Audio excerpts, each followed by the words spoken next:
Hey, Pardon My Take listeners, you can find every episode on Apple Podcasts and Spotify.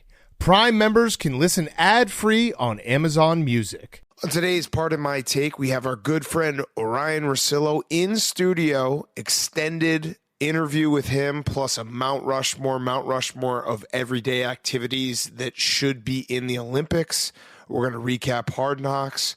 We're going to talk about PFT maybe needing surgery. We have Hot Seat Cool Throne, and it is brought to you by our friends at Game Time. Game Time is a ticketing app that makes it easier than ever to score last-minute deals on tickets to sports, concerts, and shows, and they guarantee the lowest price. I am so excited for football to finally be back. I actually narrated a hype video for the sports book today that made me even more excited. So get excited for football. Get excited for NFL, college football. Game Time is what you want to use when you're going to games this year. I'm most excited for Iowa City. I think that's like week 2 or 3. I think we will be there. So we're going to be using Game Time. The biggest last-minute price drops can be found on the seats you thought you would never buy. Download the Game Time app, go to the account tab to create a login and redeem code PMT for $20 off your first purchase. Terms apply. Download Game Time. Last-minute tickets, lowest price, guaranteed. Thank you to our friends at Game Time. Download that Game Time app, create the login and redeem code PMT for $20 off your first purchase. Terms apply. So thanks to Game Time. Okay, let's go.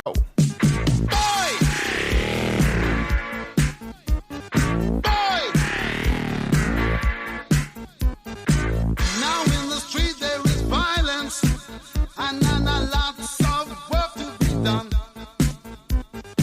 No place to hang out or washing, and I can't blame all on the sun. Oh no, we're gonna rock down to Electric Avenue, and then we'll take it higher. Oh, we're gonna rock down to It's Pardon My Take, presented by Barstool Sports. Welcome to Pardon My Take, presented by Game Time, the best place to get tickets. Football is back. Game Time is back. Go check out Game Time right now if you're trying to go to a football game. Today is Wednesday, August 17th, and Hard Knocks Episode 2, the story of Detroit. I think that's what they put on their storyboard when they're like, how are we going to piece this together? Episode 1 was Dan Campbell. Episode 2, Detroit. Great city. Yeah.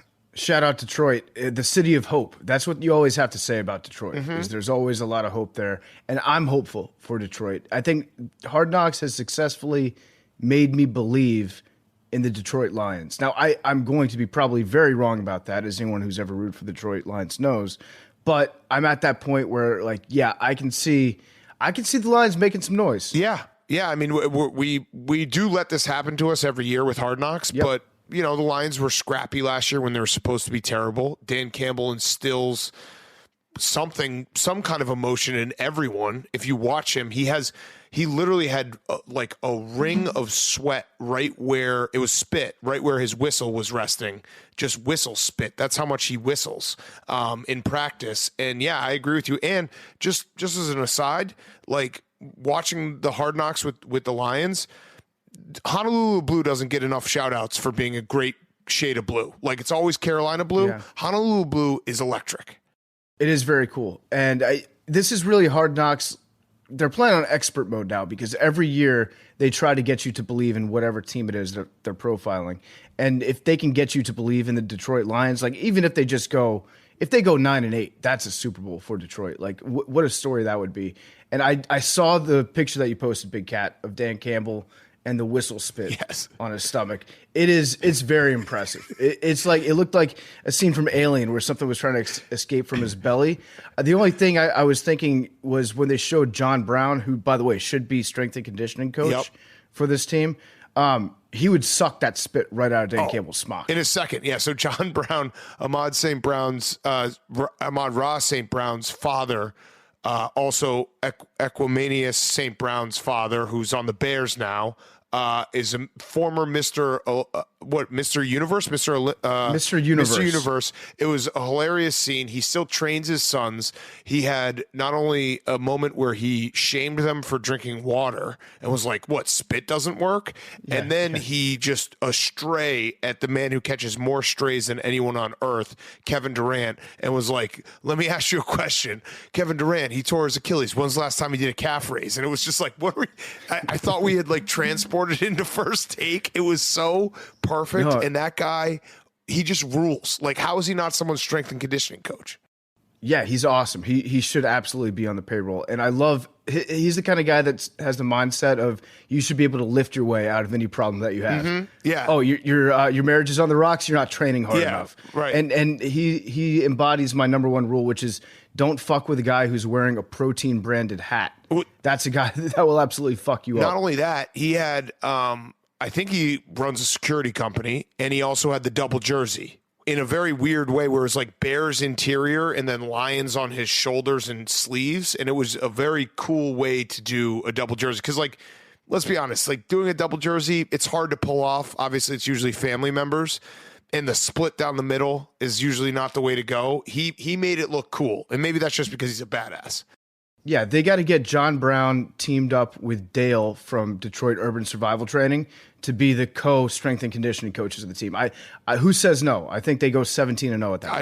I'd agree. So yeah, this episode, it was pretty much Detroit, David Blau being a great husband and then fumbling the game away, which I had bet on the Lions in that game. So it was like double whammy. I got to watch that again. All-time backfire of a pump-up speech in the huddle when he's just like, let's go get some first downs and we'll kneel it out and we'll win this game. And then like 2 seconds later, whop, that was a whop, when he just couldn't catch the ball. And the one thing that I noticed, like, and I love it because they're humans, but like, you know, the whole like next play mentality, that wasn't really the case for David Blau. He was just like, this fucking sucks. I fucking can't believe I did that. Even the guy who dropped the interception was just laying there and was like, I had the game winner. It's like, yeah, you guys like next play, but not really because that sucked. Yeah, it did suck for David Blau because realistically that could get him cut. And that's one of those plays where he's like, he knows what happened right afterwards. And it's something so simple that he's done it a million times and he'll do it a million other times. But he knows in that moment, it's like, okay, well, as much as Mark Brunell loves me and he'll probably cry, that probably means that I'm going to have to find a new job somewhere. Yeah. And he, I mean, I guess the only silver lining is he's definitely in the running for husband of the year. Like big wife guy, David Blau, like very supportive. That was actually a very touching little segment, but that also, someone pointed out on Twitter, because, you know, the Rodrigo, the middle linebacker from Ohio or Oklahoma State, was getting a lot of pub, and you always have to be wary of anyone who gets like a big storyline in episode 1 or 2. Like David Blau, they probably like, you know what? They probably sat down with Dan Campbell before and like, who are you thinking about cutting? It's like, oh, okay, David Blau. All right, let's get a big story in here about he and his wife. Yeah. Yeah, their kids are going to be really athletic, though. Yeah. Like, I want to draft their kid first overall, dual threat quarterback. There was another guy in this episode named, I don't know who it was, but his nickname was Big Smooth. And they brought Big Smooth in to break it down at the end of practice. And they said, all right, Big Smooth, the serpent of death. And you're a fucking badass if your nickname has a nickname. Yes. The only other person I can think of is Babe Ruth that had a nickname for a nickname. But yeah, whoever the serpent of death is, I love that guy. Well done to you. With Rodrigo, I want to believe in Rodrigo. I do too. It sounds like he's awesome and he's got a cool story behind him. But sometimes coaches love to use a late drafted rookie or an undrafted rookie almost more to make a point to everybody else that's on the team and be like, this guy Rodrigo, he's come to take your job. Like they just use him as somebody that scares everybody into playing better because coach is disappointed that you're not putting as much effort forward as Rodrigo. Yeah, is. It was pretty awkward for him when they just had an entire segment where the coaches were like, no one's ever done anything like this at linebacker in this building in front of all the other linebackers. And then he dropped the line that I didn't realize Hank Fraley, the offensive line coach, has been there for 5 years, which credit to him. Because he went from Patricia to Darrell Bevel to Dan Campbell. Like that's impressive to have that stick-to-itiveness. And then I was like, oh yeah, like if you take one look at Hank Fraley, Dan Campbell was in love right away. He's just like, yeah, that's my guy.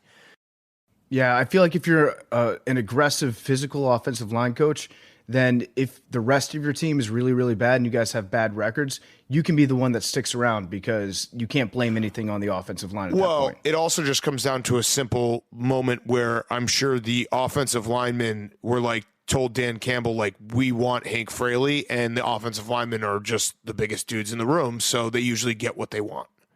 Yeah, he respects mass. Dan Campbell has an excellent power stance throughout this episode as well. His feet are always wider than his shoulder width is, and he continues to set records for using the word men when he's addressing his team. We should do a drinking game. You have to drink your own spit whenever Dan Campbell says men. Yeah. And it's you'll be super hydrated by the end. I'm trying to think of the other moments he had. He's a butt guy. He revealed that right away when he was TJ Hawkinson was wearing booty shorts, and he's like, my wife used to have those. And it's like, okay. Like, flashback. Yeah, everything reminds me of her.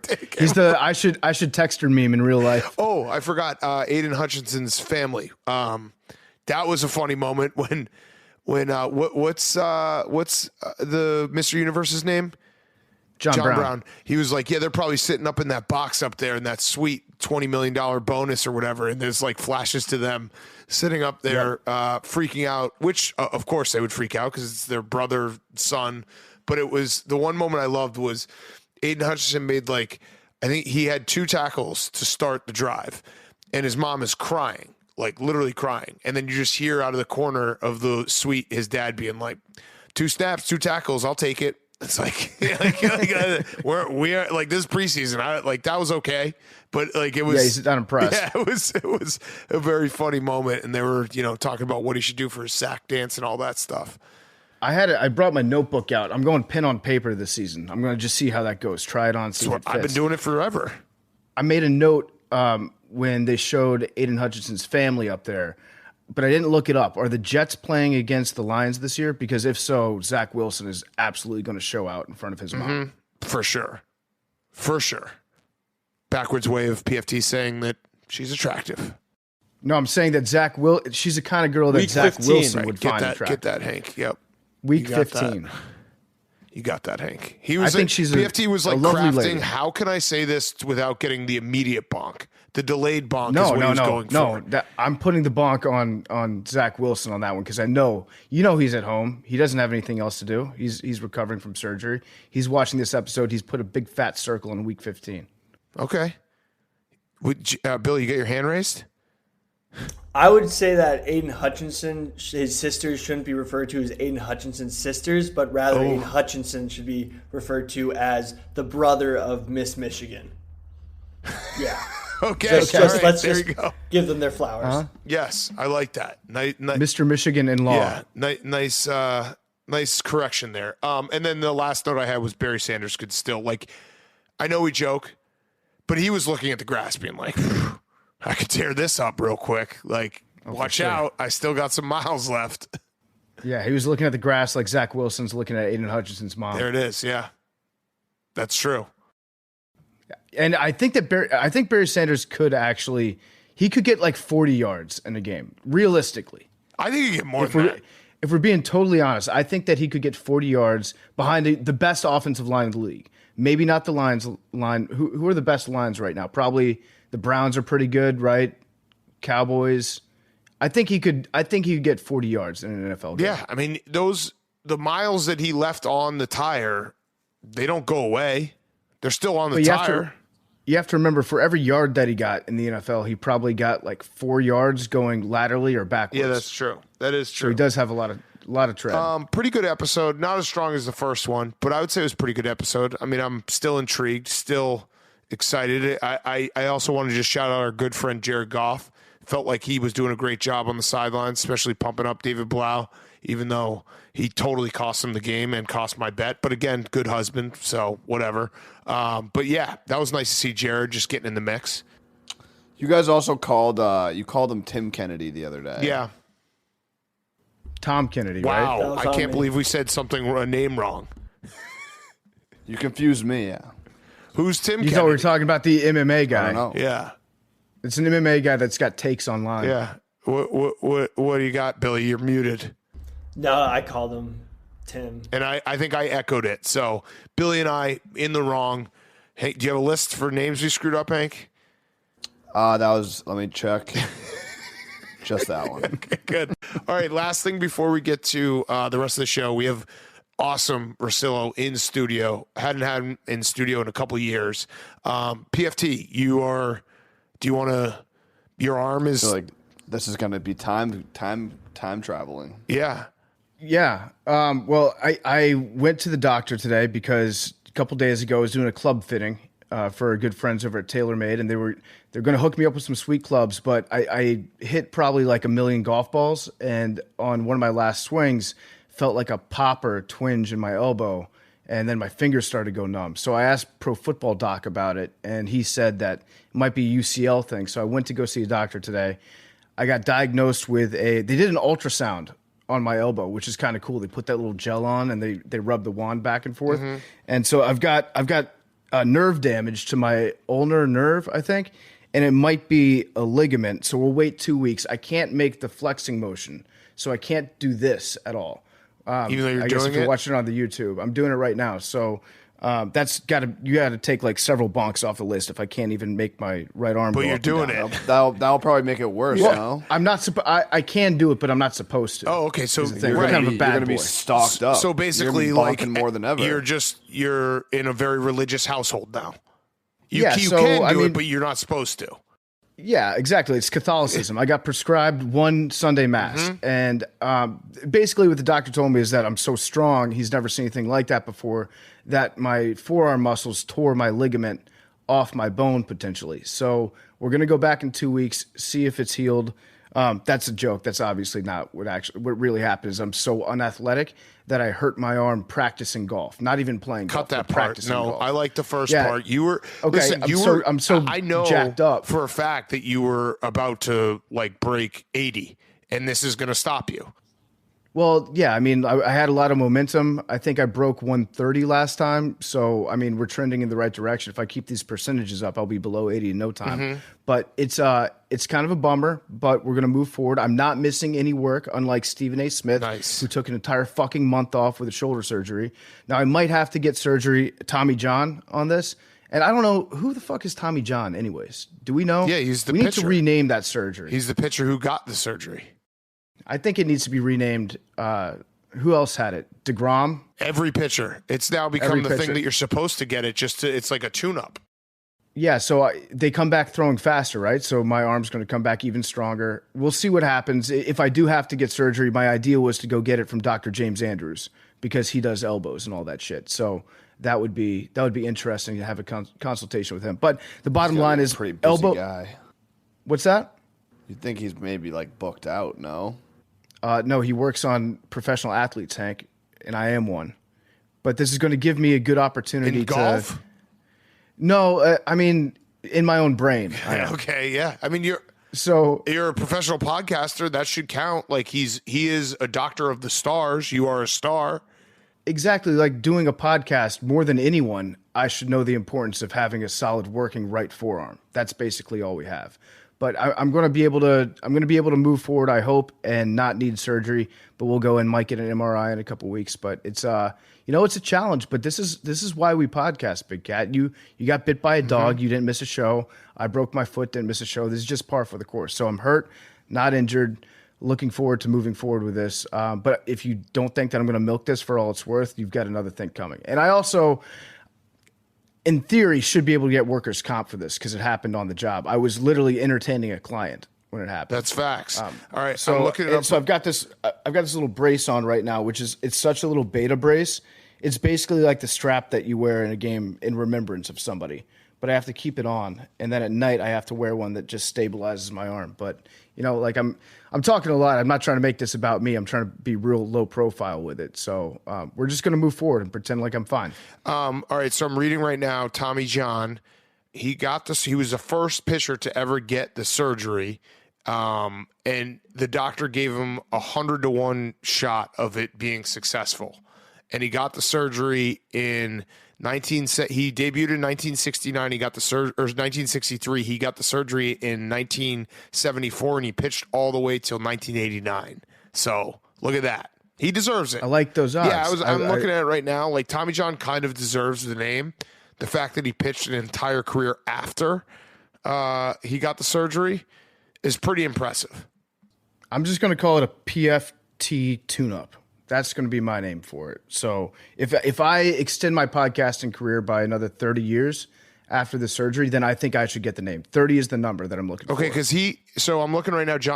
Tommy John went on to win 164 games after having the surgery, 40 more than before. That's pretty. So you got to put up numbers. I got to stay on top of the charts. That's all. I have no choice. So it's. Wait, hold on. I'm gonna give you the exact year. You got to stay up on top of the charts for 14 more years after the surgery. Okay, I can. That's easy. We will be 51 years old. Oh fuck that! I'll be dead. Oh God, we got bad looks from Billy and Hank. Well, Billy was licking his lips. 40. Billy was licking his lips. Hank looked at us like, "Holy shit, these ancient dinosaurs." I can't wait till we're 51 doing this podcast, still talking about fucking players' moms. I'll be your age, dude. Fucking hey, all the kids from Hard Knocks today will be. Wait, what was that, Billy? What'd you just say? In 14 years, I will be 37, right? Yeah. Well, you tell us how old you are. We don't know your age. I'm 23. Okay. So yeah, in 14 years, I'll be 37. That just made me feel really old. That's fucked up. Yeah. Like when I'm 51, it's like doing the math with, I'm sure you've done this, Big Cat, with like your kids, when they're going to graduate, that sort of thing. Mm-hmm. That makes me feel old. I'm going to be 51 and Billy's going to be my age. Yeah, no, my son will be like going into his senior year of high school in 14 years. Yeah, he'll be Billy. Yeah, he'll be, my son will be Billy. Well, he'll be he'll be Billy. Billy, if my son turns out to be you, I'll be very proud of him. Because every kid can just takes their own path. If Billy ends up taking our job like he thinks he's going to, he knows. Then he hires your son to be the new Billy, and he just constantly suspends him to get back at you. But like the plot twist is my son's always on time and like a model citizen, and he just suspends him for no reason. I like it. This is the future, folks. You're looking at it. So let's just hope that all this can be avoided if PFT avoids surgery. Yeah, I'll just say, like a lot of people are saying, thoughts and prayers to PFT. My rule of thumb is I don't need any more thoughts. Give me your prayers. I've got enough thoughts in my own head. So just pick one, thoughts or prayers. I would prefer prayers. Yeah. Bill, you have a solution before we kick it to ourselves back in studio? I have research chemicals that could solve all of this, but PFT's being too soft to actually attempt. Oh, is that true, PFT? Yeah. Are you being soft? I have the answers. No, anytime Billy says, I have research chemicals, my answer is an automatic yes. But then he started to get too far into it, and he was ordering from a weird place, and they cost a couple $100. I think Billy just likes spending other people's money. So he was just like, can I get your card? Joe Rogan uses I was like, them. for what? Oh, well, there you go. Okay, good enough for me. Kind of have to do it, PFT. Maybe give me a floater of ivermectin on there. I'm going to say, PFT, like, if we want to stay at the top of the charts, I think you got to take the research chemicals. All right, so I want, real talk, I wanted to take the research chemicals, but then Billy said that he would have to inject them into my elbow. So if I can find I'll do that. Someone else to inject them. I will. I'll squirt whatever liquid Billy gives me into my body. I'll inject the chemicals. Okay, Billy, thank you. buy the chemicals. I'll give you my card. Perfect. Get the chemicals. Okay. You already have the chemicals, so so that was a scheme. Wait, so you were trying to give me your old chemicals just so that you could get a new batch for yourself? No, I was actually saying I had Big Cat's card. Oh, okay. So he already bought the chemicals. All right. Well, bring the chemicals. I want to see the chemicals. I'll take the chemicals. I will also take the chemicals so that I don't get an injured elbow. Big Cat's gonna match. Preventive energy or it's too late. Medicine. There it is. Before we get to hot seat, cool throne, a quick word from our friends at Cross Country Mortgage. CCM listens, understands, and communicates throughout the entire loan process. Provide more loan options tailored to your financial capabilities with Cross Country Mortgage. They have innovative technology focused on what's important to fulfill your loan needs, and there's faster closing time than the competition. They're going to make sure that you have stable monthly payments and low to no down payments Access to your equity to use for larger expenses, from debt consolidation to home renovations. Cross Country Mortgage does it all. Even if you don't have a mortgage right now, you could be looking to get one in the next year or so. Start talking to Cross Country Mortgage. If you do have a mortgage, they can help you out as well. So who doesn't love swag? We got a special offer. Get a free Barstool and Cross Country Mortgage sweatshirt when you sign up to refi or get pre-approval while supplies last. Of course, when you need an outfield assist, Cross Country Mortgage has more than enough arm strength to get you to the place you need to have a home. It's the American dream. So see if you qualify today.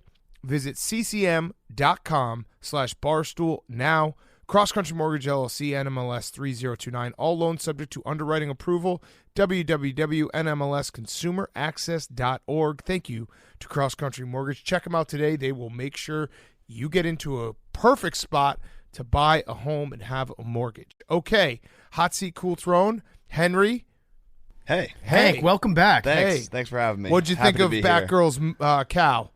Terrible. Terrible. It was not a cow. Shoot it. He just said the word moo. You've got a nice tan going on right now. Thank you. Yeah, I was enjoying some Coors Lights at the beach, as one does. Yeah.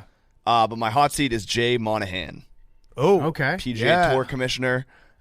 They're holding an all-hands meeting, all the PGA Can you players. explain as a corporate entity, what does all hands mean? Yeah. Is this a circle back or is this a put a pin in it?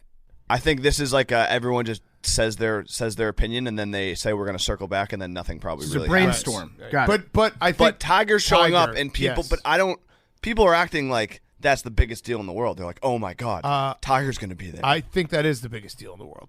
Do you hear these guys talk about Tiger? I know, They're but obsessed with him. like, what is he going to do?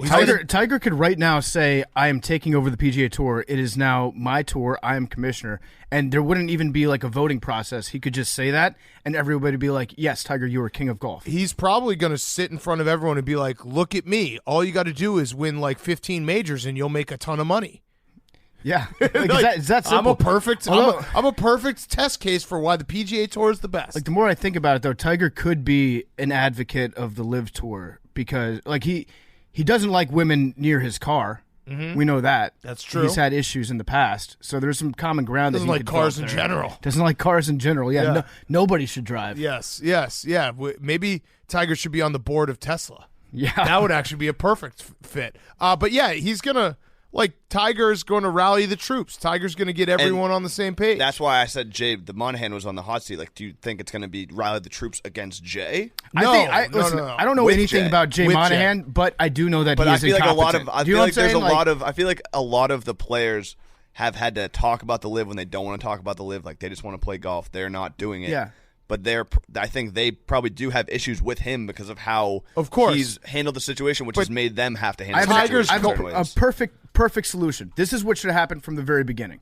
Jay Monahan made it his business to kick people off the tour if they played in another organization's event. Which is kind of badass to be like, you're off the tour. Yeah, it is awesome, but he also overplayed his hand. Yeah, of course. And everyone's like, yeah, okay, you know what? You know what's better than winning the Fortnite challenge is getting $100 million guaranteed. Mm-hmm. So Jay Monahan just needs to be like, listen, I fucked this one up. I'm firing myself, and we're going to put like whatever like hairpiece and glasses that you need to take my position, and we're going to switch it up. And if you play on the Live Tour, you can also play on the PGA Tour. Yeah. That's what is going to happen.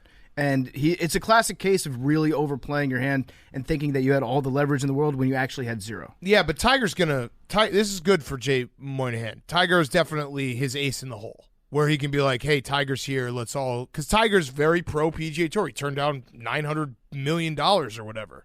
So, getting everyone – he's important for this entire – just as important as, like, Rory being outspoken. They need guys to be like, hey, we're not going.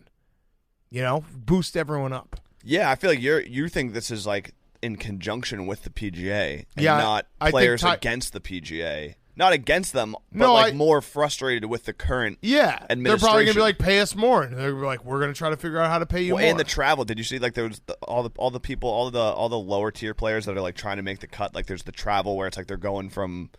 Like the travel schedule makes no sense where they have to go from like Arizona to like No, what the PGA Tour is going to do and then back to California is they're going to put in guaranteed like appearance fee money, where if you show up, you get paid, even if you don't make the cut or if you don't, Or like if that's you're- really the big thing is that guys are like, why wouldn't I go take $100 million and have it guaranteed versus having to fight and scratch for every single dollar on the PGA Tour every week? If you're in the top 50 or something like that, they'll guarantee money. Have some reward system Appearance in place fees, like that. The bottom line is they can't just keep going on and losing people to the Live Tour because that's not sustainable for them. Yeah. We'll see. And then my cool throne, SOS Cooling and Heating. Yeah. NIL deal. The coldest throne. Mm-hmm. The coldest throne. That's good, Billy. Nice. That's That's a good why one. it should have been mine. Damn. Should have won first. So SOS Cooling and Heating is a cooling and heating company. They did an NIL deal with the coldest Crawford, and it's one of the probably the best NIL deal commercials that's come out yet because it's obviously based around your house being the coldest. Yes. Yes. I thought Robert Griffin had a good reaction to it. He said somebody's going to start naming their kid like DeRolls Royce, just hoping so that when they get to college, they'll get a free Rolls Royce out of it. Not a bad idea. I The Ferrari. Delexis is kind of a good name. Delexis? Delexis is like a name that I wouldn't. Delexis is already pregnant. Yeah. She's not even born yet. But Delexis, I like Delexis. Delexis. Delexis has three types of hepatitis and 2 types of herpes. Delexis. I'm down for Delexis. Okay. Yeah, it's my cool throne. All right. Good job. Good job. PFT. Great job. Great job. Hot seat, cool throne. My hot seat is LeVar Ball because there's a new sports dad in town, Fernando Tatis. Yes. He responded to his son, Fernando Tatis Jr., that's wild, getting suspended for steroids. He said it was a mistake that could have been handled differently. Destroy the image of a player for such a small thing for a situation like this is a catastrophe, not just for Tatis Jr., but for all baseball. There's millions of fans that will stop watching baseball. Yeah. Millions. So, millions. Millions. I, for one, will not watch baseball without Fernando Tatis Jr. in it. How many people does he think watch the San Diego Padres? Yeah, That's millions. Let's start there. But he went even more, for his son. He said they're going to start traveling around Dominican Republic, talking to young players about what happened, explaining their side. And also, he said it was due to a bad haircut. So he says that Tatis Jr. got a bad haircut and then got a fungus from the haircut. Yeah, the ringworm. Yeah, the ringworm, and from the haircut. And then he had to take the steroid that it clearly says that it's a steroid on the front. He's going to take his son on like a worldwide tour, educating people, like raising awareness about ringworm from bad haircuts. Yeah. I'm just saying the steroid he did use is like an old ass steroid. It's kind of like he got caught. It's been a banned substance since they invented banned substances in the MLB in 2003, which is hilarious in its own right. That's when banned substances actually like came on the scene for MLB. But yeah, it's been that's that when long. steroids were invented. Yeah. No, but it's like a Cold War steroid. It's like Yeah. Russians Russian. in the 60s. It's the And stuff it that like says the East Germans used to there's use. like way better stuff. And it says it on the box. What This is a steroid. Do not the take me. banned substance is literally on the front of the box. This is It's- illegal. Do not it's- take me if you're getting piss tested. Yeah. It's Trophobol? No, but is that- that's the name of the product. Yeah. But then right underneath it says Clostebol, which is the banned substance, and Neomycini or whatever. It actually isn't the same. They just sound the same. What? The banned substance just sounds like the fungal medicine, but they're not the same at all. Oh, so he was saying that he thought that he ordered the fungal medicine and they Yeah. accidentally sent him steroids. That's a classic mistake. Yeah. It Got could happen to anybody. Got it. Yeah. And then David Ortiz had a good take on it too. David Ortiz was like, they just shouldn't suspend him because he's so good at baseball and he's the face of the game. I'm in for that. Yeah, that's actually that makes more sense than what his own dad is doing. David Ortiz is right. It's like if you're awesome at baseball, they should just cover it up. Yeah. They call that the Peyton Manning rule. Yeah, come on. Fernando Tatis should have said, yeah, it went to my wife by mistake. And then my cool throne is... That'd be funny if he got. I don't think he's married. That'd be funny if he got married just so that he could say Instead of a his green wife. card wedding? Yeah. It's just a player's steroid- card. It's a steroids wedding. My cool throne is NFL Blitz. Yep. You You guys- took mine you- too. you guys Fuck, remember you took NFL both Blitz? Of mine. Well, Hank took one of mine, too. Hank took my golf one, so then I had to audible to NFL Blitz. Shit, so I'm now you have fucked. to audible. Yeah, I'm gonna have to. And Billy's going to have to audible, I have too. 3 audibles right Holy now. shit. Okay. This is a big mix-up. But, yeah, NFL Blitz is back. They're selling it without the late hits, though. What? Which is Stop it. fucking Dumbest thing stupid, ever. isn't Stop it? it. Yeah. That's basically not selling real. porn with no nipples. It's the NFL. Their statement on it is so funny. The NFL said the NFL was warm to the idea because NFL Blitz was loved by fans, this is one of the reps from the actual arcade game. But if they're going to re-release three of sports video games' most memorable arcade adaptations in a new package, they had to be cleaned up for modern sensibilities. They said, guys, if you want to do this, you've got to address these issues. The NFL was like NFL Blitz. A video game is too violent. The NFL told them that. Yeah, so I don't know if the NFL knows why people played NFL Blitz. It's so that you could fucking swing them around and smash them into the ground. It wasn't for the articles. No. On this one, I'm a big-time, like, go woke, go broke guy. Yeah. No one's going to buy NFL Blitz minus the late hits. That's the only reason. It's just like a worse Madden? Although Madden's already... It's Tecmo. Did you see the video, by the way, of Madden? They were like...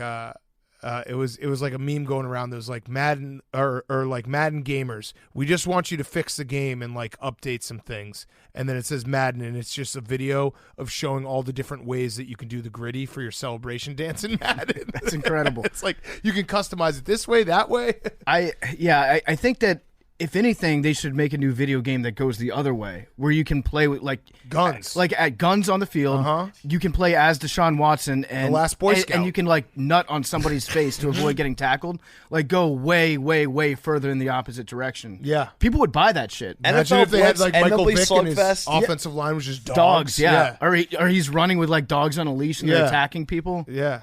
Aaron Hernandez is a weapon in that game. He is. Literally. Bi-week mode and it's just GTA. Yeah. Dude, this is the kind of game that I would 100,000,000% play. Yeah. I think for as good as Madden and NBA 2K and MLB The Show or whatever, like Blitz, Slugfest, and NBA Street were all better and more fun games. And the fact that they don't want, like, it's weird that they just like, we don't want kids to have that alternate option of like, a fun game of football, a fun game of MLB, where it's like you can just fucking beat each other up at first base. It's the only thing that we wanted. I want to play as Richie Incognito career mode and like tear somebody's arm off and then eat it like a turkey leg at a state fair on the field. Yes. I want the dirtiest possible NFL game, and I will play that. It's like they basically are like, hey, here, have it. Pardon my cheesesteak, but no steak.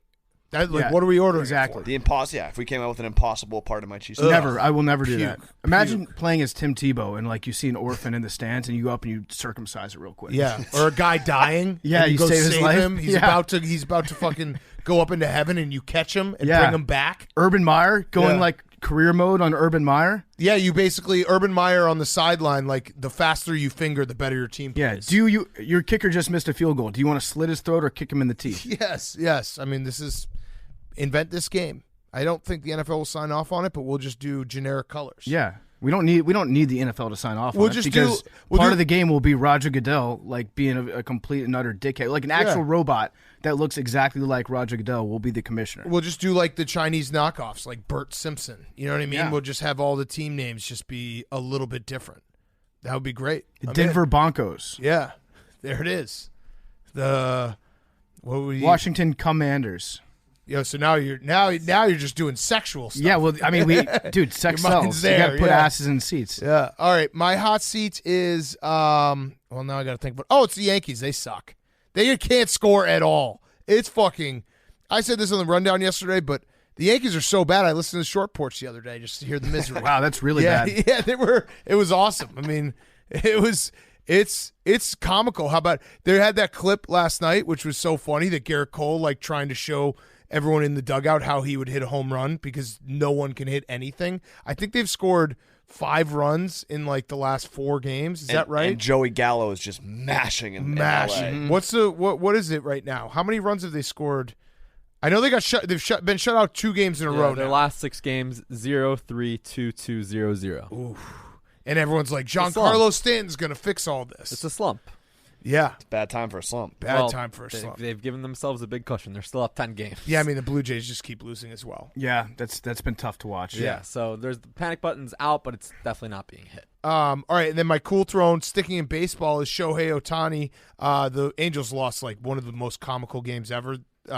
It's very hard to see in Major League Baseball, but the Angels it was 2-2 in the top of the 9th.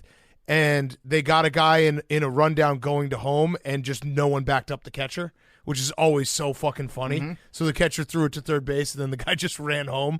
But Shohei Ohtani has been incredible.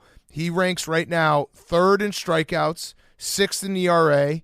ninth in batters average against, and then as a hitter, ninth in OPS, fifth in home runs. He's incredible. And he just completely lost by being on like one of the more irrelevant franchises in all of professional I want to sports. send a clear message here to Commissioner, whatever his name is, Manfred. If Shohei Ohtani gets busted for steroids, you shut your fucking mouth. Yeah. You don't say a word about it. You keep No. You keep that the most No. under wraps. You actually, if that comes across your desk and you see it, you shoot yourself in the head. So that you make sure to not tell If anybody. that comes across your desk, you're like, hey, Angels, we found this. You have two options. One, we say that he did this, or two, you have to trade him. So that we can just get him traded. We need him somewhere else. Yeah, let's trade him to a major market. Yeah, I mean, it's fucking. It's like Anaheim. There's no reason that nobody cares about Anaheim, right? Like they are a big market. Kind of. They I mean, stink. the Dodgers are the big market. I think that's probably the problem. But I mean, you've got the Mets and the Yankees. yeah, but those have like history and everything. Yeah, it's And just- New York is like a big place. It's just weird to me how nobody cares about the Angels. But it's just universally accepted we're not going to care about the Angels. yeah. I mean, I think there's just Dodgers fans. Then people who live in Orange County are Angels fans, and it's too nice out to care. Mm-hmm. So it's crazy that they have two of the best players in Major League Baseball, and no one gives a fuck about them. Okay, Billy, go ahead. I had to dig deep for this one, but thank God it happened 30 minutes ago. There was a huge fight at Patriots camp, and people are asking, are the Patriots imploding? Oh, Yeah, no, I've Well, actually seen that. Billy, was it just Patriots camp? Well, there are many good people on all sides, Hank? No, it was Patriots camp. but was it a mixed practice? Is what he's asking. Was it a mixed practice? Oh, with no! who, All right, new hot So takes. Patriots were fighting against the because Bill Belichick had that quote the other day where he's like, "I like Matt Rule. He's a football guy. He loves football." All right, other hot seat. Oh no! Wait, Billy. Oh, but all the ejected ones were Patriots. Yeah, so the Well, Patriots yeah, are Bill Belichick- Belichick yeah. ejected his own team. Of Cool. course. Okay, new hot seat. I Back think to school shopping. I think Skip What headline Bayless, did you read? I think Skip Bayless actually did say like this could be the last year for Belichick. Yeah. He also went at Bronny Jr. Which- last That's night. awesome. Credit to he him. just extended his career by 25 years. He hates the man's entire bloodline. No one takes it like when you're like, "Oh, I'm going to take a day off." Skip Bayless is like, "No, I'm going to go after LeBron's kids." That's what he says. I mean, you have to respect it. I have a hypothetical too we can get into later, possibly. Why don't we just do it right that's now? a hypothetical hypothetical. It was a hypothetical that I was thinking of last night, but it was from Draymond Green's wedding. It was Rich Paul and then LeBron, Draymond, Jason Tatum, and Steph Curry. Uh-oh. Could that starting five, including Rich Paul, Wait, still win a Draymond, championship? Steph, LeBron, Jason Tatum. Jason Tatum, yes. And Rich Paul. I say yes. Yeah, probably. It'd be tough, actually. I That's don't know. what, yeah, like Just I was, hide him in his it was zone. a hypothetical where I was like, yeah, probably, but also Yeah, I don't know. he play defense? Actually, maybe not, just because they would just attack. Like, and how is he going to guard anyone? Like, But then they have LeBron. and then you could play four, but you could play 5-on-4 on the other end on defense, right? And Draymond can't shoot, so you can play 5-on-3. But you're still playing 5-on-3 against three first team All NBA players. I think just having LeBron be able to collapse and then kick out to Steph Curry would make it unfair. Would those Jason Tatum, guys better than LeBron. be on their respective teams still? So it would be like a clone of them. Yes. Because I think the Warriors, like Draymond versus Draymond and Steph versus Steph, I think maybe the Warriors could beat them. Honestly, I think Steph would cook Steph. Who would Yeah. guard LeBron I don't LeBron. know. on the Fucking- Warriors? Anyone? Just throw out a name. Kevon Looney. Lock him down. Fuck him up. But then, like, what you get Clay on Rich Paul, and you just Yeah, go I mean, crazy. so that was yeah. It was I don't know, It was that's- definitely a hypothetical, but It's like your knee I jerk. think yes. Your knee I jerk think yes. reaction I still is think yes, because but Rich then, Paul is still a human being that can play basketball. Kenny. Yeah. Did he? How? Like really?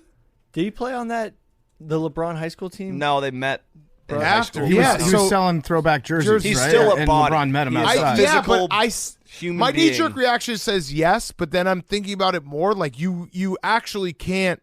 Like if you put any of us on an NBA court, we wouldn't even be able to possess the ball. They would just steal it. I could possess it for like a second. I think If you tried to pass it, they would be way bigger. I would than be you. good at getting. I'd get 5 seconds every time. I think I could play a little defense. Nothing No, else. see, you actually believe it. I'm saying mine I as a joke, actually but think Billy I could play actually some thinks that he defense. could. Billy's like, yeah, I'd put the clamps on No, you got Draymond dunked on. I know because I was playing too much defense. Right. because we're trying too You hard. just get dunked on more. way I know, harder. but I have experience. and crossed Getting up dunked on. way harder. No, I have good lateral movement. I actually think that team would beat any team in the NBA.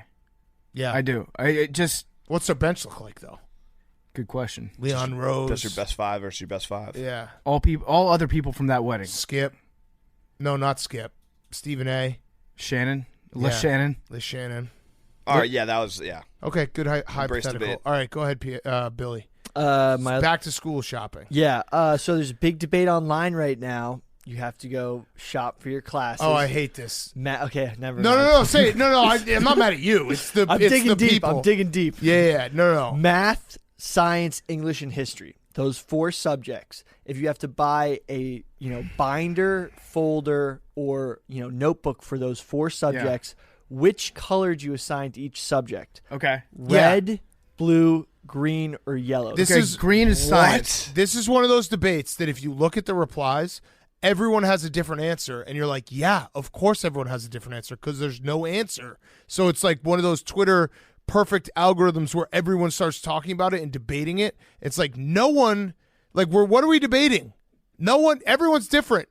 No, I've got my answer. Right, but everyone had their answer, Okay, and they so were all it's different. My answer was science just put is- everything science in the is backpack. green. I Yeah. agree with that. Science is green. History is orange or red. It's really Sounds like you red. don't have an answer. Red's the only one.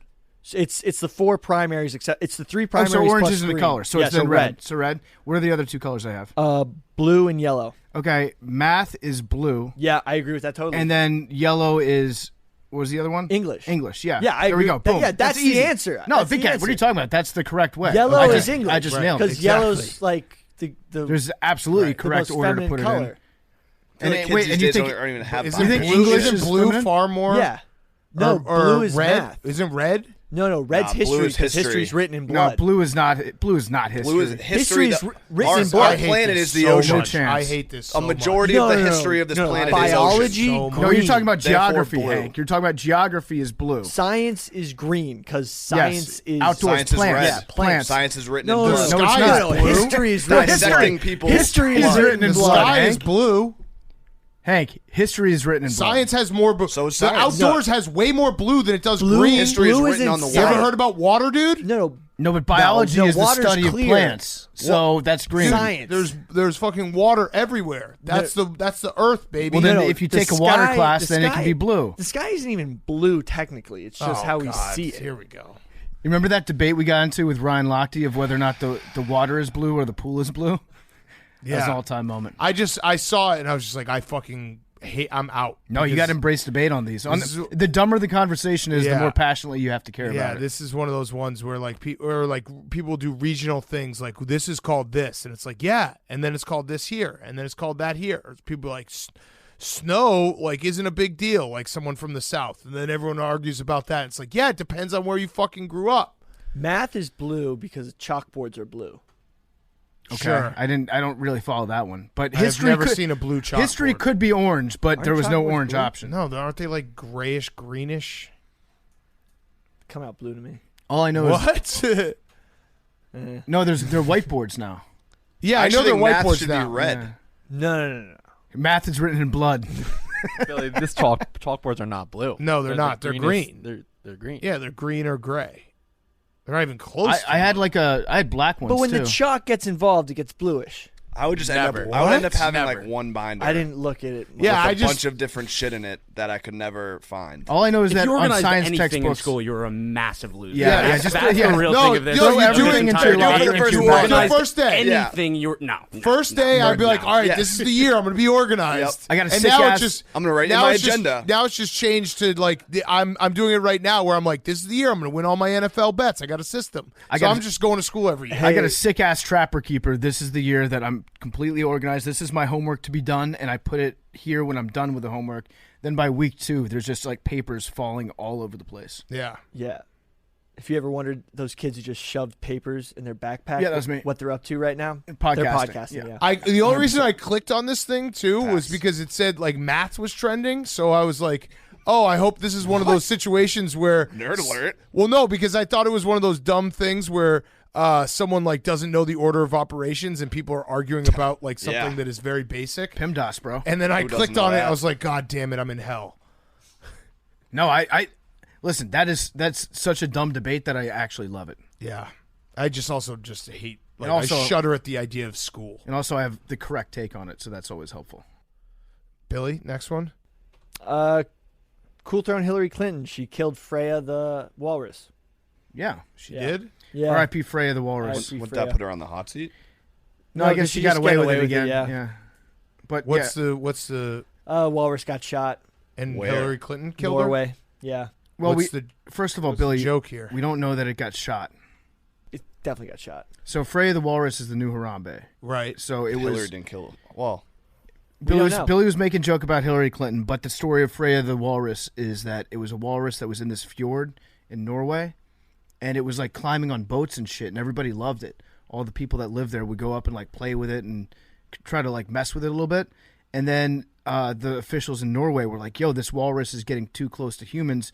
Please stop getting so close to it. Yep. The people didn't stop. And so then the Norwegian officials, they just fucking killed the walrus. Yeah, no, I saw the story, but I didn't. They just Is there killed something it. I'm missing? Just Hillary Clinton kills people? That's the joke that Billy was making. Got it. Yes. It's yeah. But Freya the Walrus was fucking killed. We don't know. It said she was euthanized, too, Yeah. which that probably just means that they shot it Well, they probably They blew it shot up. it with poison. or blew it up. Yeah, they probably. Yeah, But Freya didn't hurt anybody. That's all I'm 3,000 saying. pounds. that's fucking massive. Freya. Imagine Freya playing nose tackle. Actually. You can't run on that. Exactly. Yeah, Fuck but no. Freya couldn't get she couldn't get off the field after a play. Yeah. Okay. Jake. PFT, a little something on your nose. I do. Yeah, Uh-oh. Oh, what is it? Booger? maybe. Maybe Looks like a booger. Jake, that was such an alpha move right there. Yeah. I mean, I in the didn't middle, want- it's you waited till your turn. No, I was had it trying the and then whole you're like, time? oh, you I was got trying to motion to you. I didn't want to interrupt. I thought you were doing cocaine. Has he had it the whole time? I noticed it like 5 minutes ago. What? Oh, damn. Did I get it? Let me see. Yeah, Shit. Now, Booger episode. so I did this entire episode with a booger. not the entire because I stopped you. That's Thank true. you, Jake. Fact. Thank you for your service. Fact check. That's true. just unreal. That's an unreal Jake moment right there. To wait till it's his turn and be like, by the Hey. way, before I get started, you look like you shit. guys were having a debate about colors. Like, I didn't want to interrupt that. The flow. you can't interrupt You that. can't interrupt that. Very Yeah. important debate. My hot seat, I think I talked about this a few months ago, but now it's finalized. The NBA Christmas schedule. It came out. People are either happy or sad about it, but then you realize there's an elite NFL tripleheader the same day. So And they did it the same. What's the NFL or what's the NBA? Bucks, Christmas Day. Celtics, Sixers, Knicks, Suns, Nuggets, Lakers, Mavs, Grizzlies, Warriors. Is that Bucks at Celtics? Yes. But you have Packers, Yeah, Dolphins. no, they did it so that each market is fucked by the NFL. I remember I tweeted that when the schedule came out. It's genius by the NFL. Yeah, you have Green Bay, Miami, Broncos, Rams, and Bucks, Cardinals. That's a very good tripleheader. Wait, so say the NBA again. Bucks, Celtics, Sixers, Knicks, Suns, Nuggets, Lakers, Yeah. Mavs. So Cardinals Grizzlies, are playing Warriors. Suns, Packers are playing Bucks. Like they crisscross. Cardinals- The Dolphins are playing and wait, No, you Heat say- aren't playing. but yeah, Disrespect continues. Rams and the Lakers. Yeah. Yeah, they just fucked. It's so great. They just like, oh, here are your top teams that you're going to use for Christmas Day. On your We're going to biggest steal day. them. Yeah, we're going to steal them. NFL is king. Right. Yeah. So that. Like, do you think that anyone in the state of Wisconsin is going to be watching the Bucks over the Packers? No. Right, because it's a regular season game versus Right, this is going to be what, week 15? Right. Like this would be very important Exactly. games, and they're high caliber NFL teams. did it again. Yeah, and cool throw, big cat, the Bulls. Yeah, Giannis- this is teasing. I don't like this. Giannis This says he teasing. is not ruling out. still Or down thinking the about my line, you booger never right know. now. Maybe I play for Chicago. Yeah, no, he's teasing me. Is I the don't wanna booger do completely this. gone? Yeah. Yeah. I feel like I still have a booger right now. No, you're good. Giannis Maybe is on teasing. the inside. There's no chance he's going to play for the Bulls. He's teasing. I feel like the Bucks fan base and front office can't be happy with that comment, though. I think they probably are because he's clearly teasing. Sparks I'm the being story teased. we're talking about. I don't like being teased like this. Yeah. It's not nice. So Very mean. Giannis, fuck that. you. PFT's just picking his nose now. Well, I'm fucking. Jake you're has me good. shook, You don't good. have anything on it anymore. but I feel like I have one. I feel like I didn't get all of no, it. you're good. Okay, let's get to Ryen Russillo. Extra long. We do a Mount Rushmore with him. We catch up with him. He's in studio. Before we do that, PFT, you got a quick word from one of our sponsors? Yeah, one of our favorite sponsors in the world because it's one that we eat and we consume all the time and that we made, part of my cheesesteak. It's a delivery and pickup only restaurant brand bringing you craveable cheesesteaks and loaded fries. I'm making a very, very delicious cheesesteak soup tonight. How about that? Cheesesteak soup. Official cheesesteak soup. It's the official food. It's not official, but I'm saying you were talking about possibly doing it earlier, but now that you said it on the podcast, it's official. Yeah, check out the IG. Follow me on all social media platforms to watch my cheesesteak soup. It is delicious, though. We had part of my cheesesteak on Sunday, except for Jake, and we all loved it. It was fantastic. What, Jake? Jake didn't have any, Hank. Oh, you didn't have any? There weren't enough. So Oh, yeah. I took one for Wait, the team. so you're lying about lying. I mean, Oh, this there didn't were have to enough. become There a were story. the tangled web No, we they were weave. extra. This I didn't have offered to one become to a story, and you guys I threw me under offered the one to bus. Russillo. They Yeah. were extra. The guests should take precedence. But he didn't over want me. one because he had already eaten dinner. Yeah. Also, he's So on there a was strict, extra. strict diet. Okay.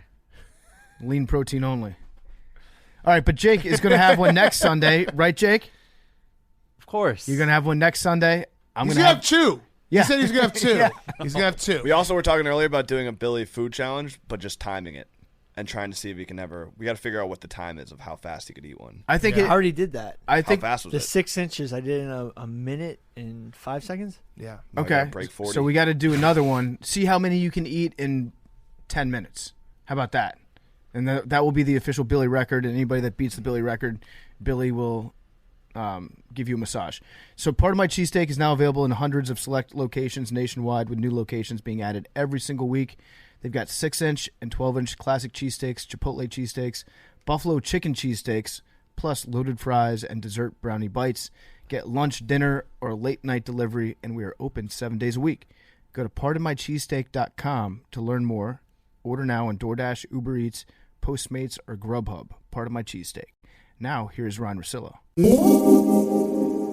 Okay, we now have one of our favorite guests ever, a good friend. Treat, just a real treat to have him in studio.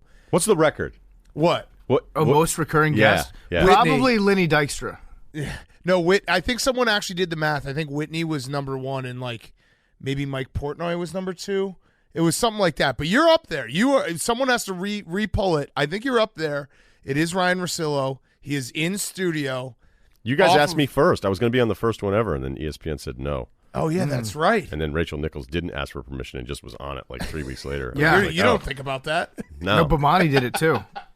They didn't Yeah. say anything to him. You No, don't think about that at all. because I remember you guys were like, "Hey, we're starting up a podcast because we're all out in the Super Bowl." And we're like, "We want to have you on first." I was like, "Oh, that's awesome, great." And then I asked one person, and they were like, "Oh yeah, that'll be cool, no problem."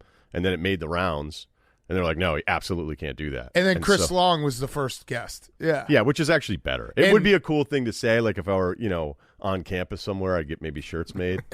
But it was also Original guest, the worst OG. interview. It was the worst interview we ever did because we thought we were so funny this that one's we were not going to great do. We were like, oh yeah, PTI does 5 good minutes. Let's do 4 good minutes.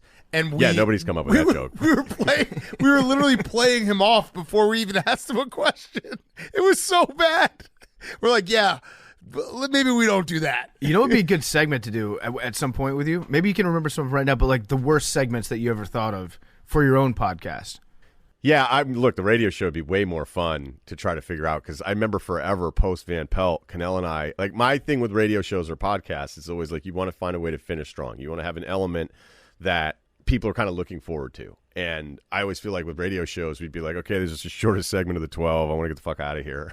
Right. That was the segment. Right. And the radio, almost local, nationally, everywhere I would listen to the end of radio shows, I'm like, the worst segment is always that last one, so try to fix it.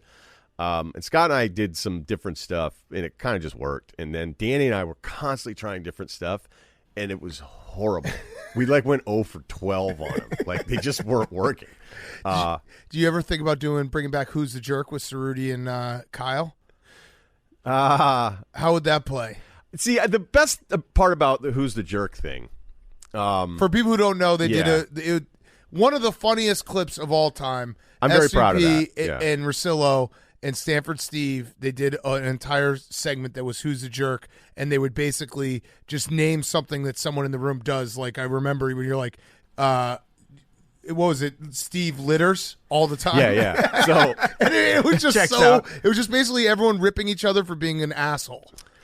I mean, obviously, I can do two different versions of this, and there's always one that's extremely long. But I was in this mode of, trying to prove to people that I thought I was like good not only as a host, but on the creative side of things. And I was always trying to figure out, like, okay, how can we do something? Like, let's keep trying to do things, and if we fail, it doesn't, like, it's radio. You should fail a million times, You should have a ton of bad ideas. It's every day you're doing 15 hours a week. So I remember we were at A&M for the rematch, Manziel against Bama, the year after they'd gone to Tuscaloosa to beat them. And Scott and I did a show, and then I was also doing College Game Day Radio. And I remember, I don't know, we were some like fucking restaurant, and we were in the parking lot. I go, I have this idea. And I go, it's going to be really hard to explain. I go, but we're all friends, right? We're all friends, and we travel a lot. Like, I'm with Steve. I was with Stanford Steve more than any other person for like a 6-year. His wife is probably ranked ahead of me for him. Right. But for me, it was Steve. And so I go, I think it would be really fun if we just call each other out for every shitty thing that we have about us and then do it for the audience and just let the kind of questions fly. And we set it up as like a question thing of like, do you do this? Or why do you do this? Or what do you think of these things? And no one got it. Right. Like, everybody's immediately like, what are you talking about? It's the airing of grievances, yeah. Yeah, it's like, who's the jerk? But it wasn't necessarily that. It was just trying to come to some conclusion that also worked for the audience. And so then I explained it to my father, and he was like, that's one of the worst ideas you've ever had. Because, it's kind of like in college one time we decided to just say, and I think I've shared this with you before, but one day 7 or 8 of us in a room were like, all right, let's all tell each person what we say about them behind their back.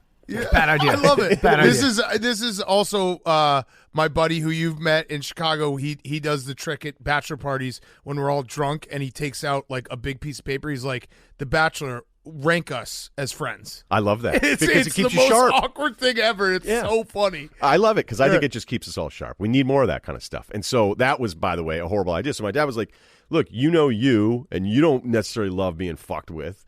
And he's like, Scott doesn't exactly seem like a guy who loves to be fucked with. And he's like, Stanford Steve kind of just rolls with the punches, doesn't give a shit as much. He's like, if you do this and you do it live on the air where you start basically being like, why do you do this? Or what do you, like, it's going to be really bad. So then I was like off the table, and then I kind of brought it back again. And Scott's like, why do you want to do this? Like, do I do stuff that you guys want? Like, then it started turning to like an insecure thing. Right. Yeah. So I go, all right, fuck it. And then somebody else was like, hey, let's change it this way. And then I got really weird about it. And then Scott's like, hey, it's fucking Who's the Jerk? This isn't the Mona Lisa. Like, relax. Right.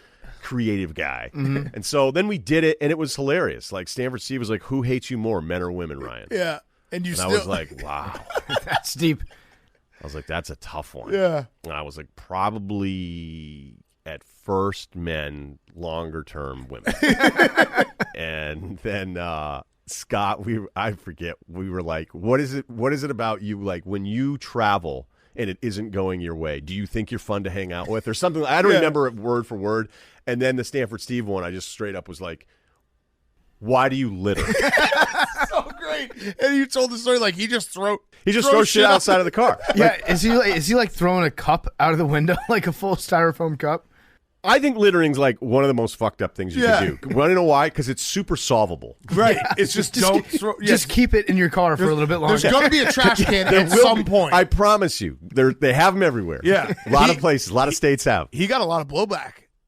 He said that he had a lot of people being like, dude, you litter? Because we were in the car for game day, and he always drove, and I think he like threw a piece of gum in, and then just took the wrapper and rolled the window down, and I was like, what the fuck? That's such old school littering. That's like 1970s. Yeah, littering. seriously. I was like, that's like back of the school bus. Like I threw something out the window, and I'm like, it took you more effort to litter than it would have to just throw it on the fucking floor.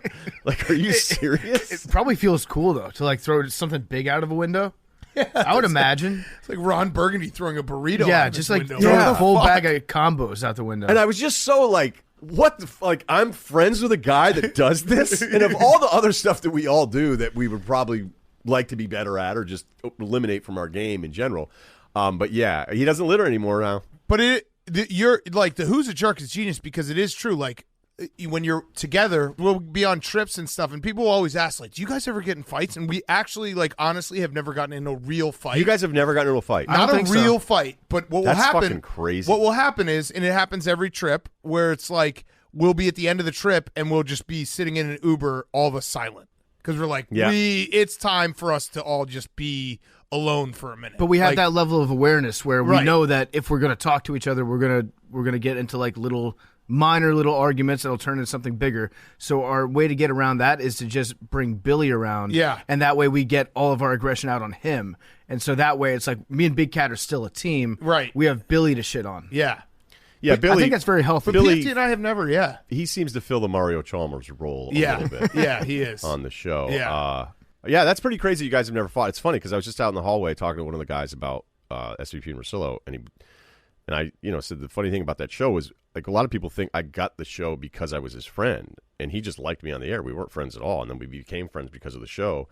And to be in a room with a guy 4 hours every day for 6 years, we didn't have 5 fights, and maybe the 3 or 4 that we had 2 that were pretty good. They're both definitely my fault because I was like, sort of being like, that was my own shit of being insecure of being there and kind of having this platform and knowing nobody wanted me to have it.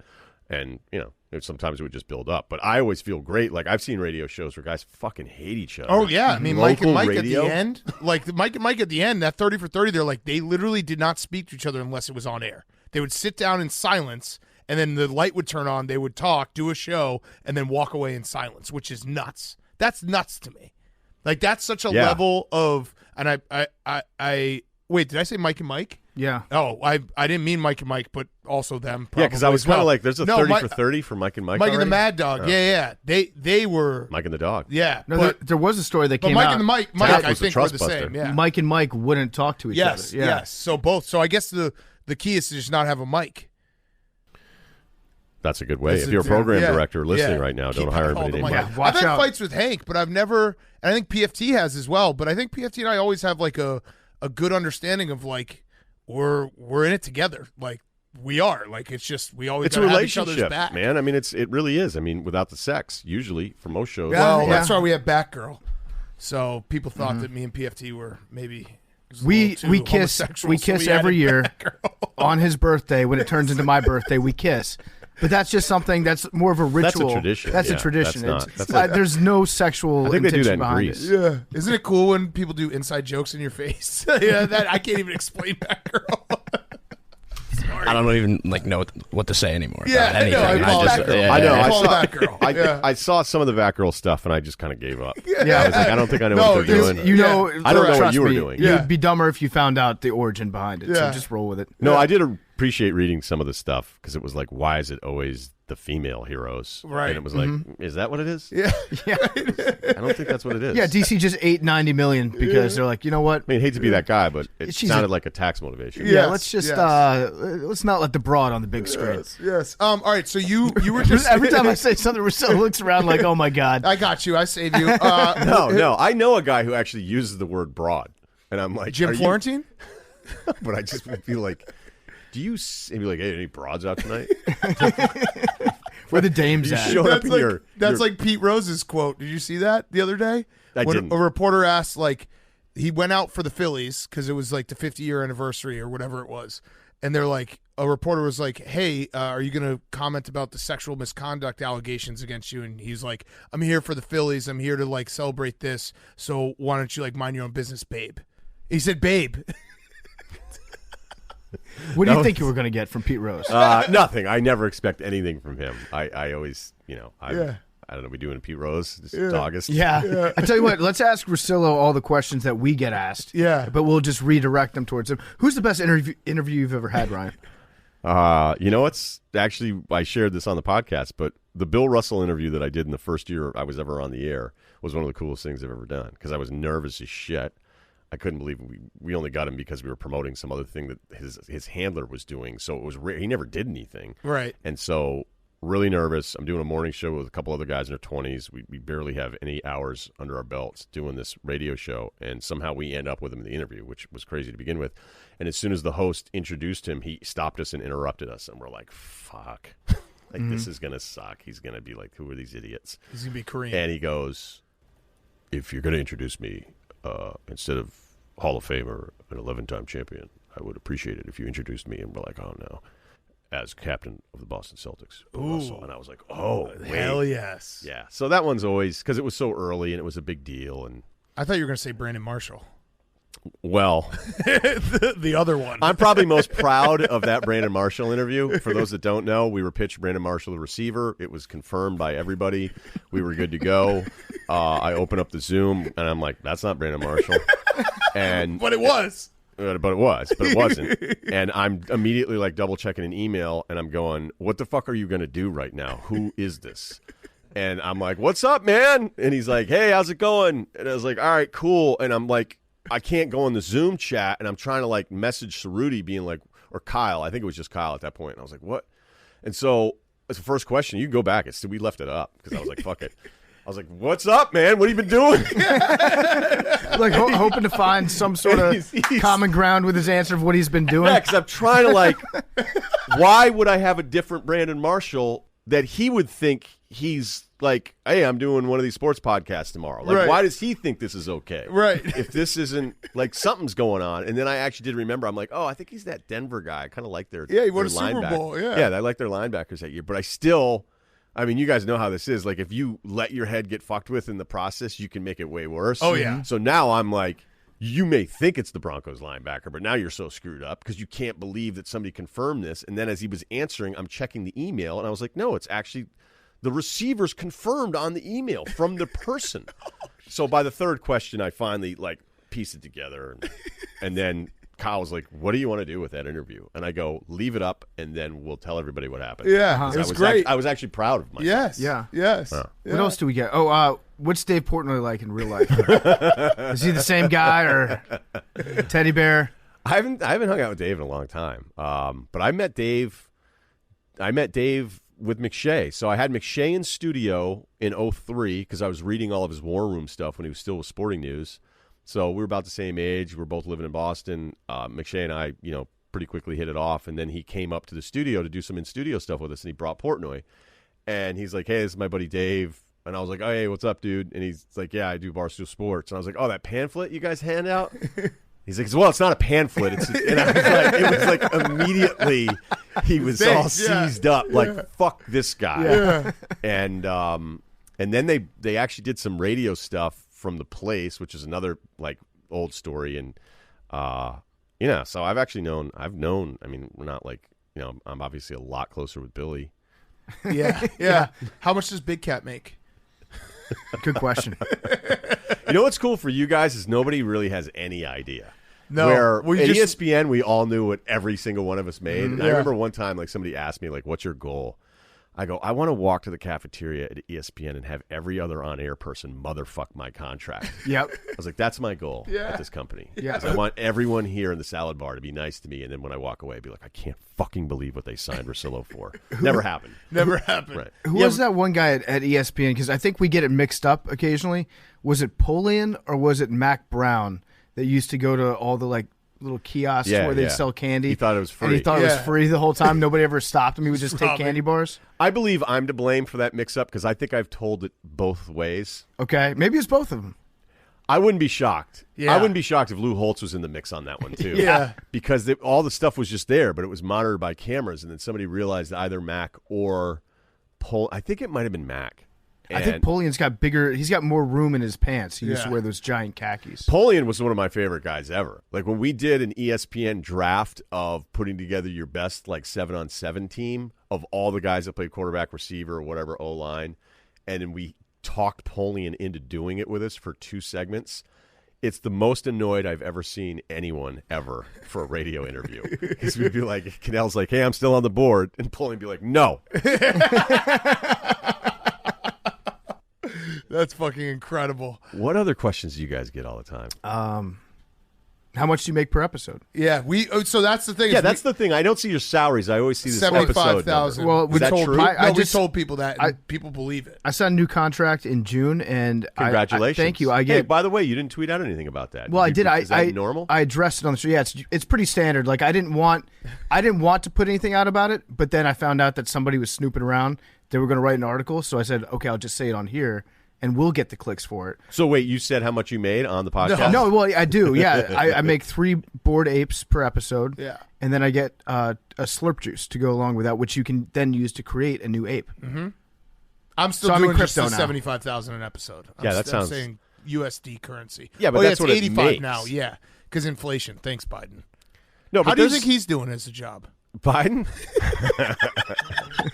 I'll just say this, and I really wish I'd handled it better a couple years ago. I love you so much because we could ask a question and joke, and you'll be like, well. Yeah, I'll give you an answer. Yeah, you always answer. I don't like any politicians. I really don't. Like, I think something's wrong with you if you want to be one. Big time. I agree. And so if I am critical of, like, a Republican, someone would be like, oh, typical fucking ESPN, whatever. Like, when I got arrested, Fox News was so fired up. Because they're like, shithead liberal ESPN guy gets arrested. And I was like, wait a minute. That's what's happening to me? Like, Fox News is excited because of this? And then on the other side, like, I'll see other dumb shit that is left, and I'm like, that's fucking stupid too. So I'm not a huge fan because, here's like, this is actually something I've talked about before, but like, there's a huge lesson in the Sam Hinkie run with the Sixers. All right? Let's go. I like this. We are talked to in the way that we apparently prefer to be talked to. Yep. All right? And so when you see politicians searching for the most vanilla answer that's like the least offensive to either polar, like, you're like, yeah, we can say like we don't like to be talked this way, but we actually do want to be talked to this way. Yeah. So where Hinkie was unapologetic and he's like, yeah, I have fucking guys that we could cut from the G League playing on this team. Like whenever anybody does like, would Kentucky beat? I think the best Kentucky team with like 5 lottery picks would have beaten one of those tanking Sixers teams because they had 1 point like 8 guys in the roster that had never played more than 500 NBA minutes. And since he was so unapologetic about it and didn't do like the Carlos Boozer 1 year $13 million that other teams had done or play guys out of position, he was just like, I'm making sure I'm giving myself the best chance. And he didn't massage the message at all. That to me is always this like really important message that because he didn't play the game with us, we got more mad at him. Like, he definitely could have done it and done it a different way, been better with the media, been more open, pretended he wasn't really doing it, even though everybody like teams are tanking, but we don't want to be told it. Right. It's fucking crazy. Right. And that's why like it to me is a clear relation to how politicians talk to us. Like we can all say, oh, these guys are phony and I hate it. And it's yeah, but if they told us how they really felt about shit, it'd be bad. We would lose our minds. Yeah. So, I don't, whenever anybody jokes about the political shit, post everything that happened, I did a bad job a couple years ago. I would be like, I'd love to talk about it, but there's no point. There's no point really. Yeah, no, because at some point, assumes, and look, like when I first was at ESPN, so that's 2006, there was a sign up in the radio department that said, if what you're talking about is not interesting to an 18 to 45-year-old male, stop talking about it. That's dudes rock. All right? And, for the old rules, it's like, why would you talk about religion on your sports talk show? Why would you talk about politics on your sports? Now, people could say, hey, this is more important. This is more important than sports. Well, no shit. All of this stuff is more important than sports. Right. But you know what? Like, they don't talk about sex trafficking on MSNBC. Right. Because that show's about money. Mm-hmm. Yeah. Those shows are about finances and all this other stuff. Is it as important as some of these horrible things that happen in society? Of course it isn't, but that's not what the job is. So that's where I think, like, again, this is sort of expanding into a much bigger deal. I'd love to talk about some of the stuff, but I know I can't win no matter what I do. And now I know I've been kind of placed in the box anyway. So but you're right. Like the important part, we'll have things will happen in the world and people will be like, why didn't you talk about this on the show? And it's like, well, I think people come to this show to hear non-serious stuff because everything is more serious than sports. Yeah, if you tell me this is more, I would agree with you every time. All of these things are more important than sports, but it's not really.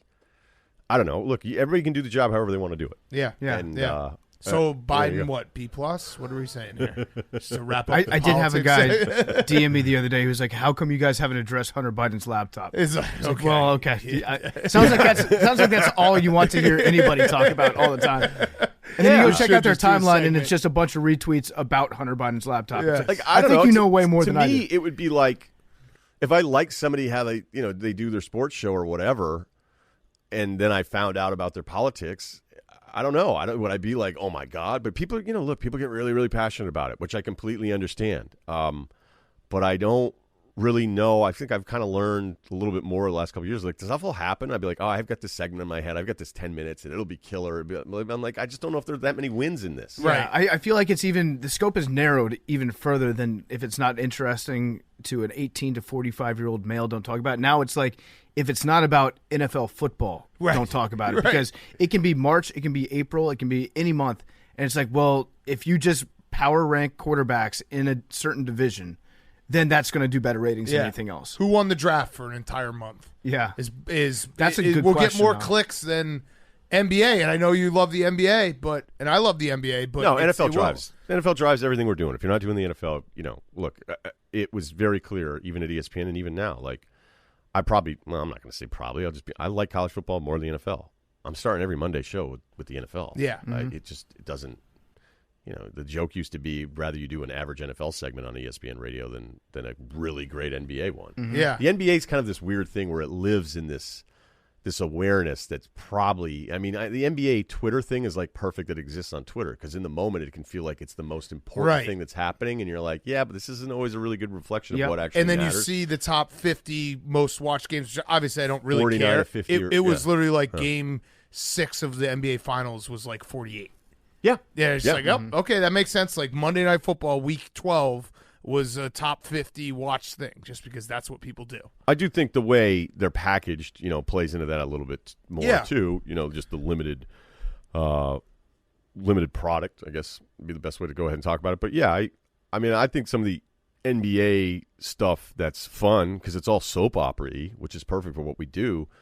I don't know that the NFL has as much of that, but it's never really seemed to matter. Like you can look at all the numbers, you can look at all of it, and it's like, hey, hammer it as much as you can do NFL. I'd probably rather talk about all the bullshit with college football because I just think it's a little bit more fun. It is. The rankings, like as much as everybody freaks out about it, like it's fun. I have fun trying to project like, oh, what would happen if this or that, or how's the committee going to feel, or wow, the committee hates this or they like this. Like that to me is a little bit more of the NBA soap opera thing. Yeah. One of my favorite things to do, and it sucks because on Twitter now, if you like argue on Twitter, it's you're mad. But one of my I look forward to it every year. Is just on Monday or Tuesday getting on Twitter and just firing off college football takes and letting people argue about it. And like going back and forth for 10 tweets with some dude about some team's schedule because it's fun. I like doing it. You're right. Like arguing with somebody you don't know about college football. It's one of my favorite things to do. It's so much fun. Because it's like you'll never agree, but it's fun to do. I'm in. Yeah, I'm gonna we'll do mine start on doing Thursdays. it. Yeah, I'm gonna undercut you. Yeah, just fucking do it. Where are we at with Chris Paul? People want to know. Because like it's you had a summer to go away. I feel really away. good. Yeah. Armed with the latest information, I feel really good. COVID. I didn't say it. What is that latest information? The whole team had COVID. Did he give the whole team COVID? Well, he's a great assist man. How many points do you think COVID is worth? Because they lost by 40. So 19. Yeah. COVID 2020 COVID or 2022 COVID? Yeah, 2022 COVID. How many? Yeah, not as many as 2020. Yeah, no, this COVID is not. I'd say like at the onset, it's worth 40. Could points. 2022 COVID play in 2020? It was different league. Yeah, 2020 different. was playing against grandmothers and grandfathers. Assistant plumbers. Yeah. I want to ask you something. Okay. Would you rather be built different or one of one? Oh, good question. Can I do a third option? Can I be him? Could you lead first take with that? What about that dude? Yeah.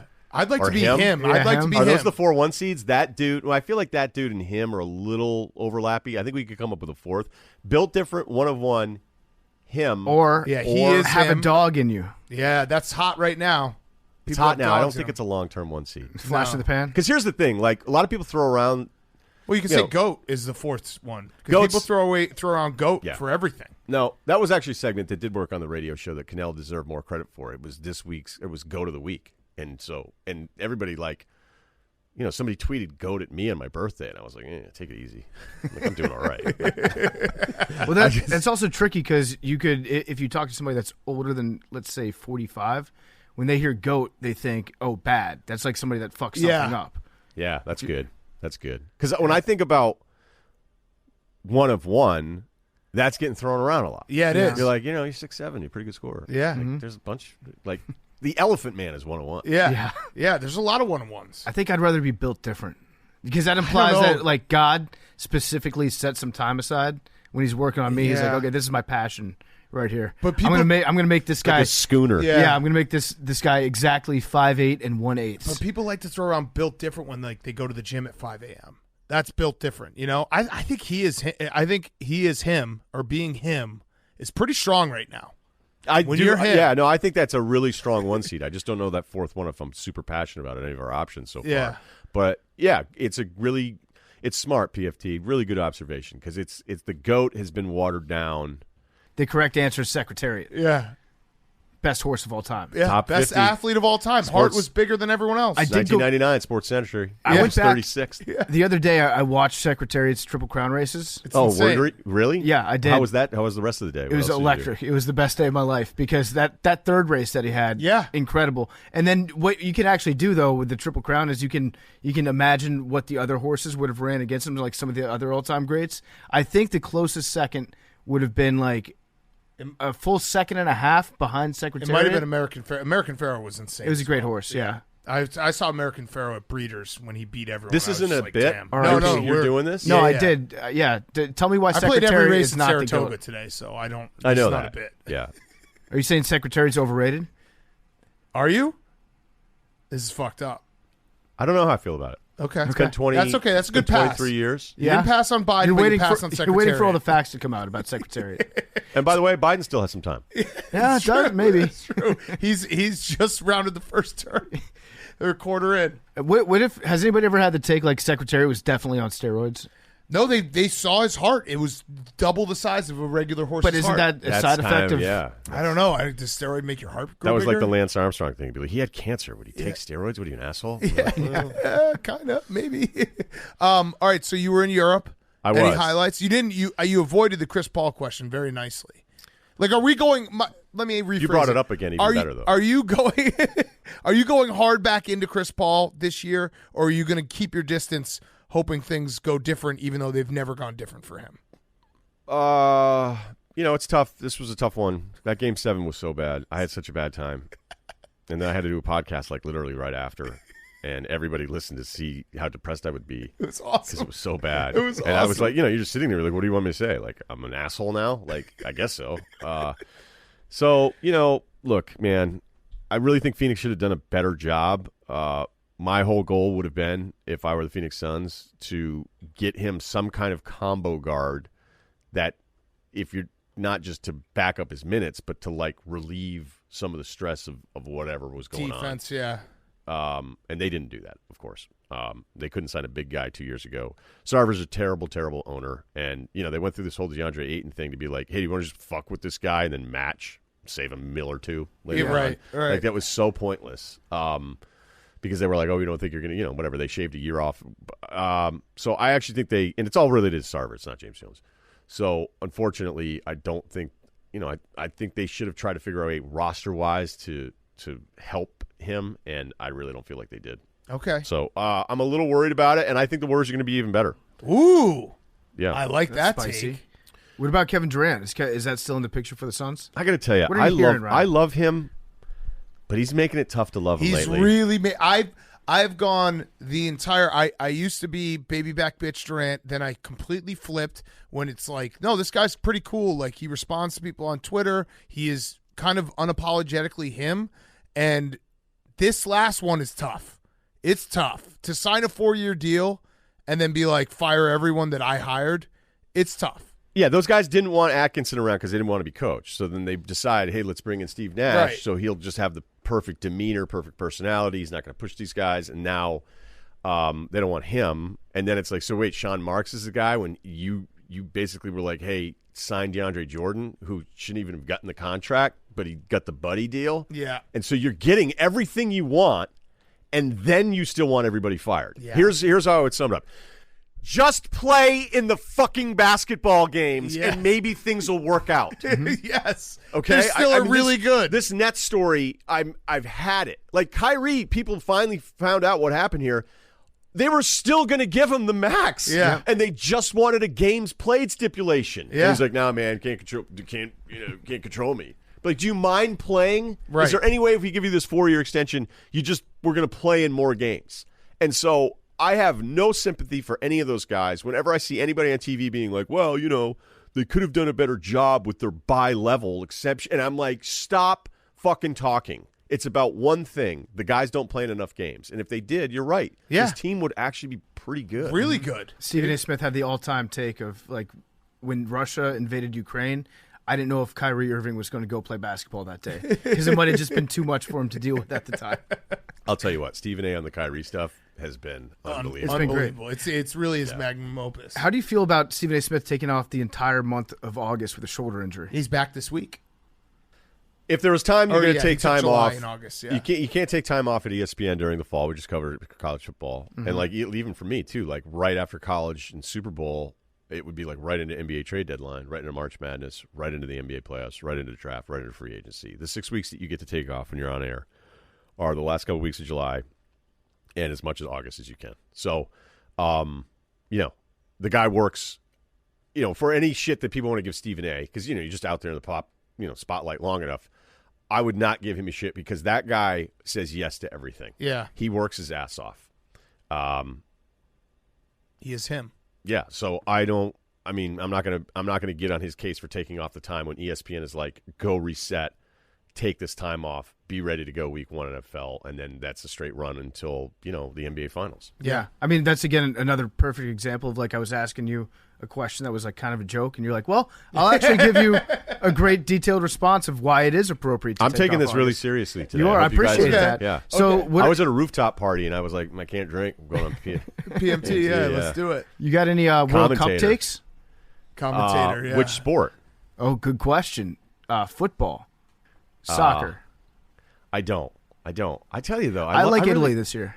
I like soccer, but I don't care about it. Yeah. Uh-huh. I think that's where I'm at. I used to hate it. Oh, I care about the World Cup. That's the only thing I do care about. You're going to pick a team? You're root for anybody? Italy. I think this is Italy's year. Are you Italian at all? What about America? I'm like 1% Italian. Were you that guy? No, I think Italy's just too good. Like, they've got Chiesa, they've got it's all setting up to be Break it Italy's down. year. Yeah.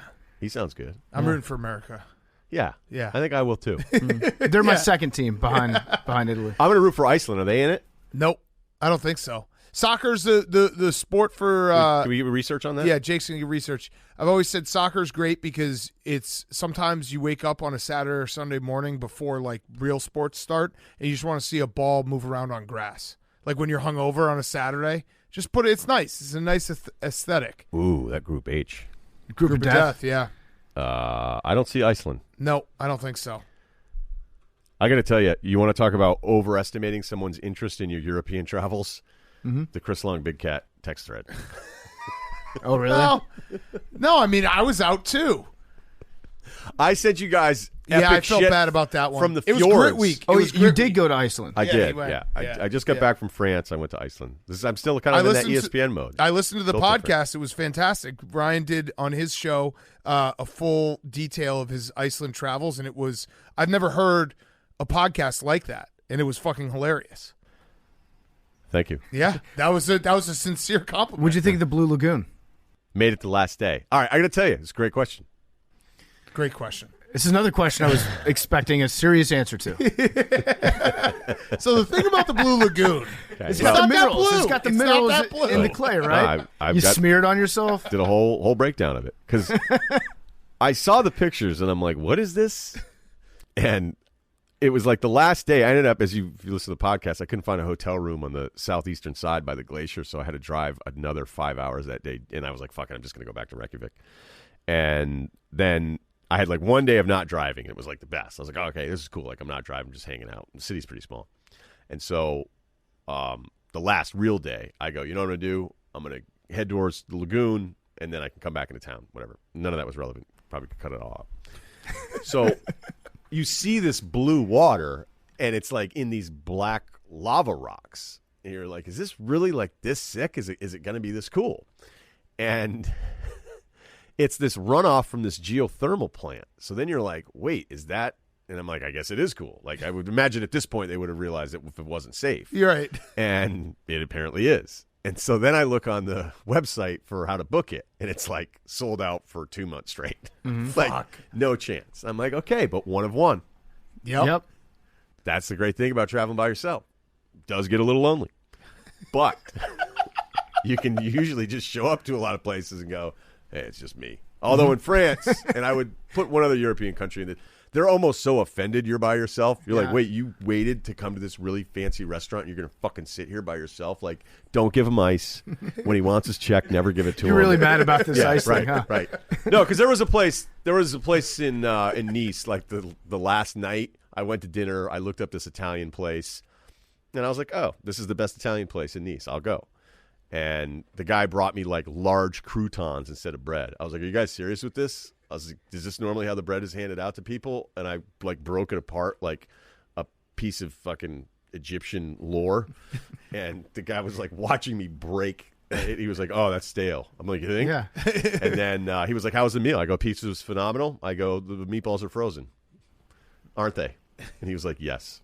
I went, okay, well, you have your answer. Yeah, That's about there how you I go. felt about the second part of it. All right, back to the Blue Lagoon. Yes, sir. The question was, is this your handwriting?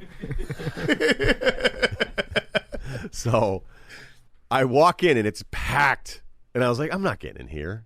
Walked up. There was a $75 package, $125 package, and a $500 package. And there was no one in line for the $500 package one. And I go up and I was like, can I just get one? She's like, you're by yourself? I was like, yeah. She's like, it's like a heated bath. You're just going to walk around by yourself? It's a couples massage. So. Yeah. Right. And I was like, you know my hot tub rule. If there's kids in the hot tub, you don't go in. Right. Yeah, good policy. Old people and kids, if they're already in there, I don't get in the hot tub. I was like, no, I think it's just going to be me. She's like, okay, well, you have to shower first. I'm like, yeah, like I love showering. We're good. Like, I think she was a little thrown off. Like, what's this guy's deal? So the credit card went through, so we were concerned. She just let me go through, roll in, and as I'm watching everybody, I'm like, is this a huge scam? It's just this big hot tub Right. that we're all kind of in. But I guess that silica or whatever it is, you start wiping it on you. I took a shower later that day after a workout, no big deal, so it was a high rep day. And after I showered, I still had that shit all over my body. Like I could just sort of feel it. Yeah. So, yeah, it's pretty cool. And then you're like different spots, it gets hotter. And you're like, wow, it's just randomly hotter in this area because of nature. Huh. Yeah. And I So- went off to the side, sat by myself, and a lot of people looked at me like, hey, stay away from that. What did you rate it on Google? Did you give it like I love those when I did. when people like rate the Grand Canyon on Google, they give it 2 stars. Yeah. It's not that grand. Line was kind of busy. Oh, you went July 4th? Yeah. Yeah. Like I looked up Saint-Tropez and it said something like, unfortunately, not as many affordable food options. Like you went to Saint-Tropez. Yeah, like, right. You realize where you went, right? Maybe the most expensive place you could go in Europe, and you're mad that there weren't more like burrito specials. Like what the fuck? Like that's a you problem. Yeah, I gave it. I think I rated it pretty high, and I said go to the premier line and then just say you don't want that one, and then you cut everybody. Which I don't really like line cutting, but in that time I think it was justified. Yeah. Yeah, One kinda of one. had to. All right. Let's do, before we do the Mount Rushmore, I have one last question. I have one for you guys though. Okay. Okay. All right. The Roback question, rhoback.com. Use code TAKE for 20% off your first purchase.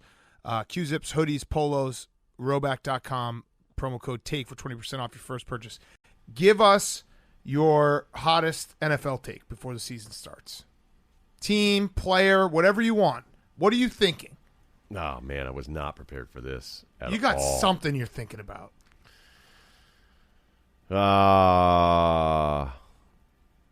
Simeon replaces Fields. Oh, that's hot. Week You didn't want to 7. go with Nathan Peterman? No, We I'm got just trying- Peterman on there. I'm just trying to fuck with Big Guy. That was Story's not done with Yeah. Nathan Peterman. Yeah. I'm telling you. No. it's that not. guy. I actually wouldn't mind him just putting together a couple. He became like the absolute like this guy's get a job. You know, if I That's were that him, one half. yeah, like we're all about mental health awareness except for Nathan Peterman. Just shit on him. Yeah. It's true. You know? It's very true. Like, hey, you know, here's my Instagram page. It's about yoga and mental awareness, but fuck Nathan Peterman. I have a question for you guys. Yeah, yeah. All right. So as I'm walking around Southern Coast, and I'm looking at everybody, and I go, obesity doesn't seem to be an issue here. Mm-hmm. And Nice is a melting pot. You look at it historically. I know PFD knows this. It's very Italian influence. San Remo's. Yep. It's rooting for Italy. Right yeah. down the street. Barcelona 6 hours away. Billy knows.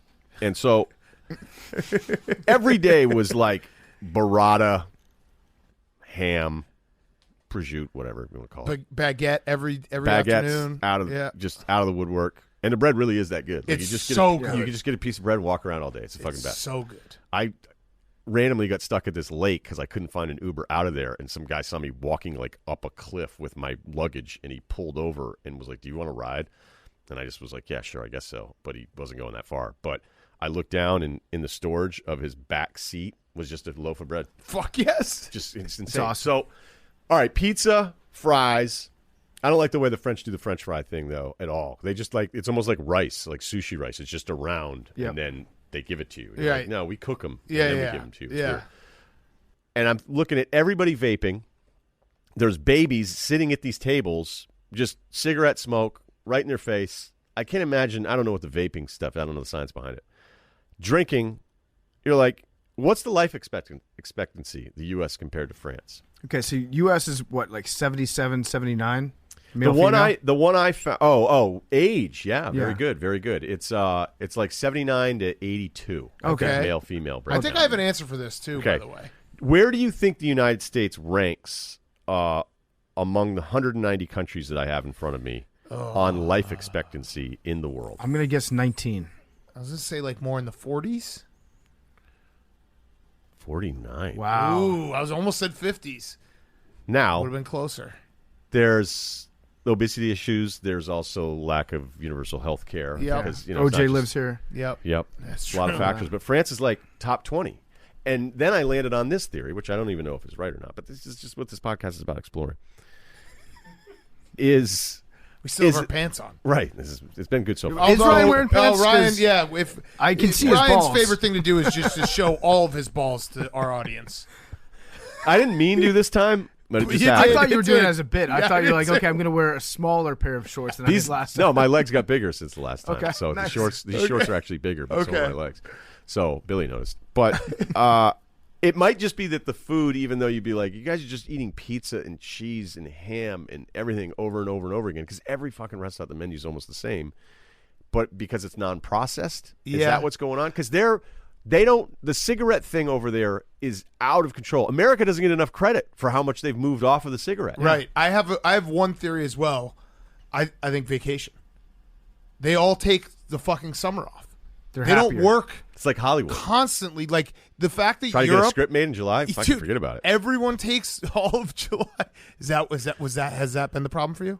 That's it. I think whatever it is. I was teeing you up there. I'm like, how have you not made fun of me yet on this one? But I really do think that like the fact that the entire country takes 2 months off every year and it's like mandated.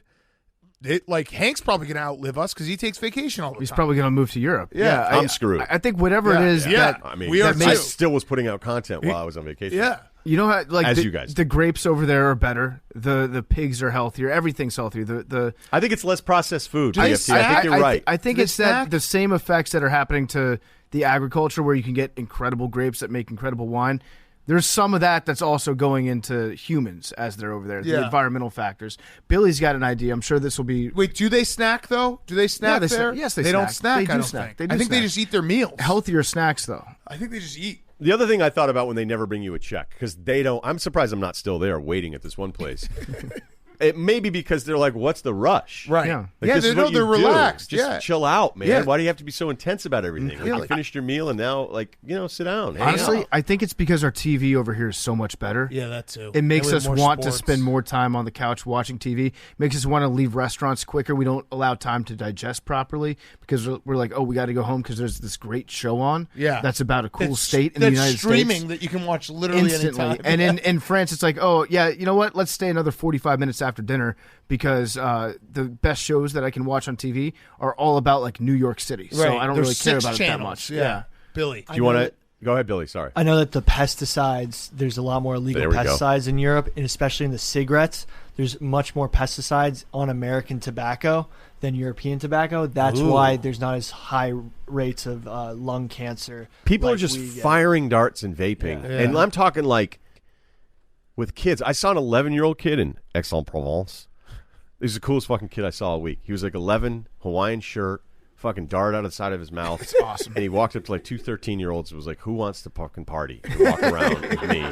And I was like, I hope that kid asked me to hang out with him. Yes. He's unbelievable. And I couldn't help but be like, I wish I smoked at 11 because look how awesome he looked. Yeah, Now- you see a kid that's 11 and he's like gesturing confidently with his cigarette. That's hand. what he was doing. Yeah, It was it's like incredible. Don Draper, but 11. Now, if he had asked to hang out, though, would the 11-year-olds that you have live in your house, would that have been weird for them? When I had the 14-year-olds live in my house. Yeah. The cool thing was when the dad was there, he was like, "Hey, I'm going to go drink with some of the hockey players," and I was like, "Well, I'm going to hang out with the 14-year-olds." And he was like, "What?" I go, "Well, I feel like I kind of got to hang out with them if you have to to go, meet up." Pro athlete. I got a bunch of friends are pro athletes. Not a big deal, but Yeah, I don't know. Those guys moved on from me quick though. When they turned 15, I like DM one of them like, "Hey, what's up, buddy?" And it's like fucking weeks go by. When you were in France, did you get made real easily by the waiters and waitresses? Would they come over and bring you? They're like, "Oh, this is the American guy." Yeah.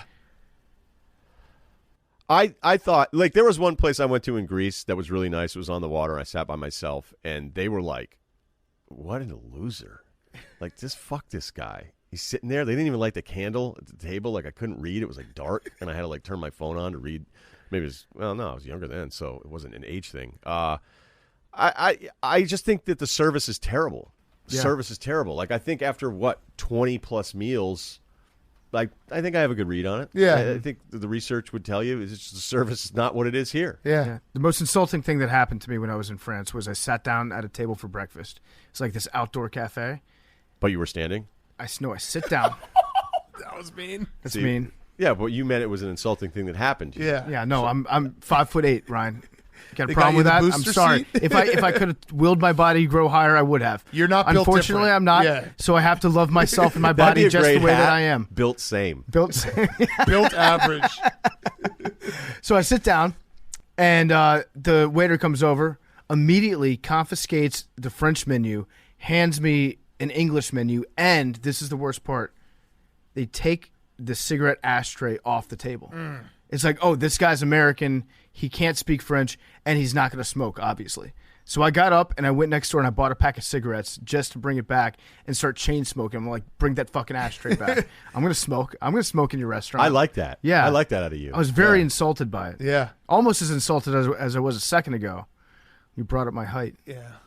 That was mean. That's what I thought we were doing. Yeah. No, it's we're not okay. doing Yeah. Who's the Jerk. No, yeah, it was, My friend is 5'8".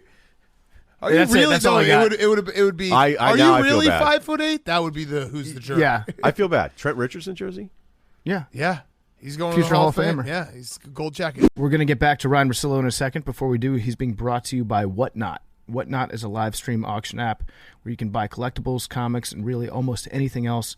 They bring businesses and people together through commerce where sellers can host live streams and engaged connoisseurs like yourselves can bid in real time. With live streams happening 24/7, you never know what you'll discover. Barstool's going to be going live twice a week on Whatnot, running live shows, selling never-before-seen auction items, and Whatnot exclusives. My desk is getting pretty messy right now. I've got quite the pile going. I might contribute some things to the Whatnot auctions. There'll be all sorts of stuff going up for sale. Some nice jerseys I've got over there. I was going through the pile the other day. I've got some real throwbacks in there. I've got I actually have my DC Defenders my tryout jersey back there. You can't get rid of that. You don't think so? No. You're right. I need it for this year's tryouts. But there are other stuff that we're going to be getting rid of, so check it out on Whatnot. Download the Whatnot app. Follow the Barstool Sports account at Barstool Sports and Whatnot, so you will be the first to get notified when we go live. Use the link in the description. Get $10 off your first purchase on Whatnot. Check it out, Whatnot. Now, here's more Ryen Russillo. All right, let's do the Mount Rushmore. All right, I'm taking my sweatshirt off. All right. I'm dying. So he's going to have you're a tank watching top on? the YouTube. You're going to get to see even more of He's Ryen. got something on underneath there. I don't. Oh, some gnarly pit stains. Yeah, no, I'm pitting out bad. Okay, we're going to do the Mount Rushmore of mundane, everyday tasks that should be Olympic sports. We have 4 teams. Ryan, you're with yourself. That sounds kind about of your right. thing, yep. Billy and Jake. We got the team producers, Batgirl and Memes, then PFT and I. Ryan, why don't you decide the order? So we're going 4 deep, snake draft, Okay. Mount Rushmore of everyday activities that should be Olympic sports. PFT first because I feel bad. That's me and PFT. Oh, Trying to break you guys this can't up. do it on Yeah. your own. Well, only some people can host solo. One of many. That's me. All right, you guys can go first. Thank you. Billy goes second, and then Jake. No, Jake and Billy are together. Okay. Oh, it's just 3. It's 4. It's 4. Yeah, the producers. Can I do a worse job with this, or do Yeah. you want to try it again and see if I can do it even worse? All right, I'll go last. So Okay, it's, all right. It's So you we'll go two around the guys, room. Yeah, Billy. Yeah, we'll go around the room. Yeah, Right. okay, all right, perfect. All right. 93 fish. All right, this is big, PFT. This is a big first one. I So- think the first one that I sent to First you- one is good. Yeah. Yeah, okay. Parallel parking should be an Olympic sport. either you're good or you're bad. Like when you're really good, and I don't like it is kind of a Mickey Mouse thing now with all the cameras. Mm-hmm. I never even use that stuff. I like never when they use explain it when you're buying a new car, and you're like, and if you hit this button, I'm like, fuck that. No. Yeah. Old school parallel parking, when you get it in one shot, best feeling in the world, especially when, like, if you're in a big city. The city, and you people have it's like docking a boat. audience. people watching, and then Havasu. cars behind you. If you showed me parallel parking in the Olympics, I would watch it, and it would be so entertaining. So entertaining. The only thing it would be, I think it would be more entertaining to watch. It would be like American Idol. Like I think I'd rather see somebody Regular who just people? has no chance. Yeah. just take some guy off the street, give him a manual transmission too. Yeah. Just watch chaos ensue. Yeah. Manual transmission, yeah, that'd be tough. That'd be tough. You guys even know what that is anymore? No. Remember License to Drive? You ever see that? What's that? It's a good movie. Check it out. What year was it made? 1950? Yeah, 51 maybe. Yeah. All right. Billy and Jake, you guys are up. All right. Here we go. We're going to go with carrying groceries. Yep. That was on our list. That's a good one. It's an impossible thing that you always think that you can just like, I got it. And you always drop something.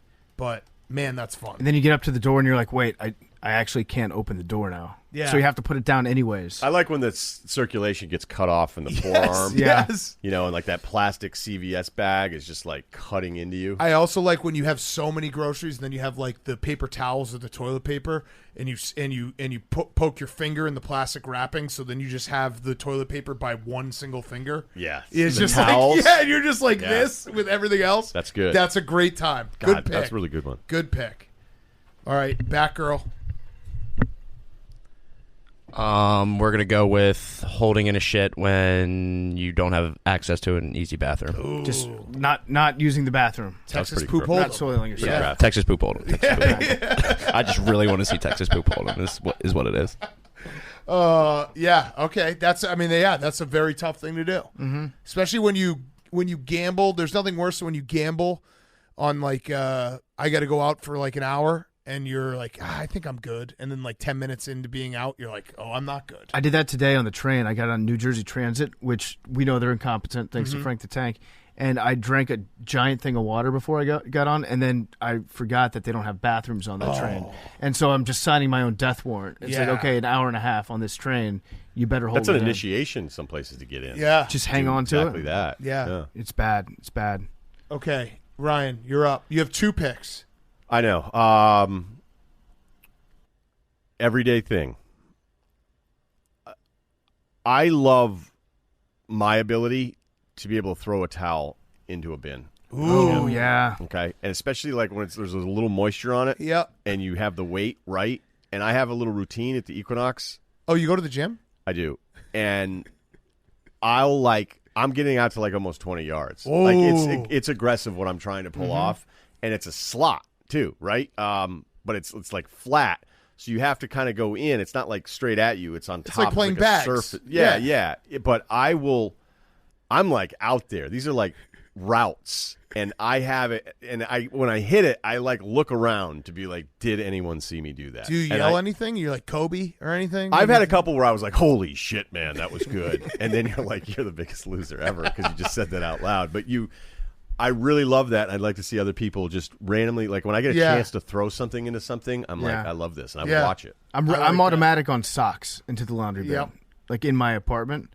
The towel thing is tricky because in the gym you might have like a bathroom attendant that's walking around the corner, and you're shooting from like 20 yards away, and you just hit him with the towel. And it's got to be gym towels because gym towels are always a little thinner.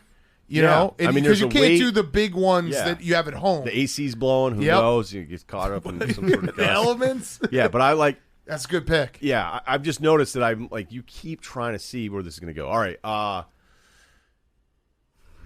trying to think which ones I think you guys will take versus which ones I think are available. All right, I'll just go with it. Stopping the gas pump on $1. We had that. We had it. Yeah, Yep. I love it. I'll start going to 97, and then it's like, boom, right off. When I'm locked in, I feel great. Yeah, some people will say, well, you don't need to do that anymore because it's not the 90s. But to them, I say, I still do that at a gas pump just because it's cool to see it stop on that perfect Yeah, number. in Iceland, you have to tell them ahead of time how much you want to pump. Really? So, yeah, I mean, it's a pain in the ass. but a lot of people don't know that. Not as many people travel. Okay, Billy. Is it harder to do that now that gas no. prices with Joe Biden are just like through the roof?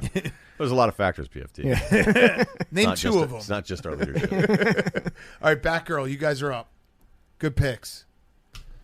We're gonna go with timing commercials. That was also on our list. Yeah. Yep. We had that one too. That's a great one. I have 3 TVs, so I don't have to deal with that anymore, but I still think I could. I like when people are like, "Oh, you're watching the Blue Jays and you're not watching the Titans." Yeah. I tweet them a picture. When people say that to me, it should be I tweet a everyone. picture. Yeah, everybody on the content side should just start being like, "Do you guys seriously think we have one fucking TV in our room?" It's just like people always be like, "You're watching playoff hockey instead of playoff basketball," and I tweet them a picture of all 3 games on. I'm like, "What are you gonna do now, dude?" Yeah, suck it. Yeah, it's a nice flex. It's I the think best if it's NFL Sunday and you've got Fox on one, or you got Fox on your TV, and you also check back on the CBS game, and you hit it right as they're snapping the ball on first down. Yep, it's such a good feeling. Yeah. Okay, good pick, Billy and Jake. We're gonna go with pissing, aiming, and distance. Okay. Piss Olympics would be very fun to watch.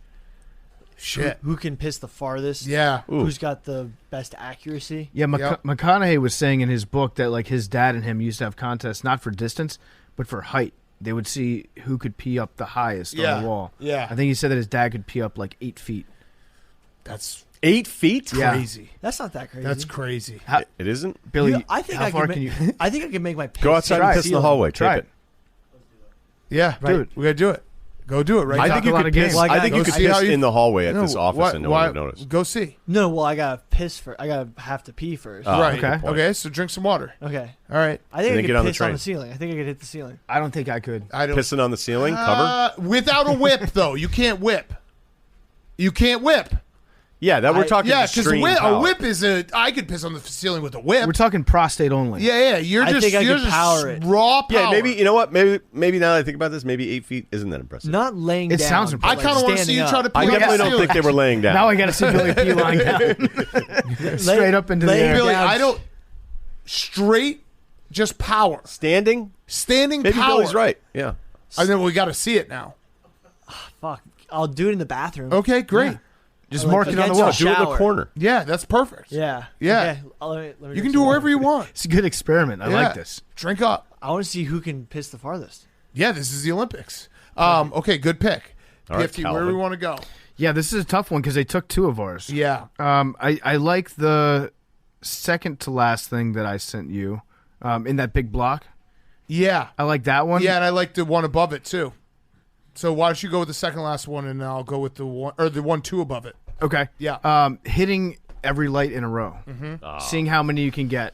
The best. It's awesome. Isn't it Riding the great wave. when you really know an Yes. area too, and you're like, if I get this one, Yep. that means. You Yep. can sometimes go like the entirety of Manhattan in like 10 minutes if you hit, because I've never had a moment like that. when we work late here on Sunday nights and we like go home at like 2:00. I've rode the wave a couple times and it is such a thrill. There's You just hit one and you're like, I'm good for the whole way home. There's this road in D.C., Constitution Avenue, and if you hit it perfectly, if you get to that first light just as it's turning green, so you see it turn from red to green, you know that you can drive all the way from the bridge past Congress, no stops whatsoever. And then you get towards the end, and by the end you're running like kind of running a red light or two. You're barely making the end of that yellow light. Congress is never doing anything. Yeah, Congress won't do shit about it. No. But it's Steal our exhilarating. money. It's such a good feeling because you know that you're about to have the best drive ever. Yeah. I'm all right. just get excited thinking about it. It's I want to run the a car. best.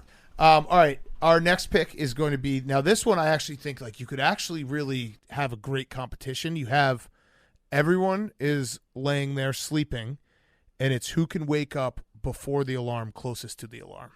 Because goddamn does that happen every fucking day. And everyone thinks like I'm the best at always waking up a minute before my alarm, and having people try to wake up as close to their alarm as possible. Billy, this probably doesn't count for you.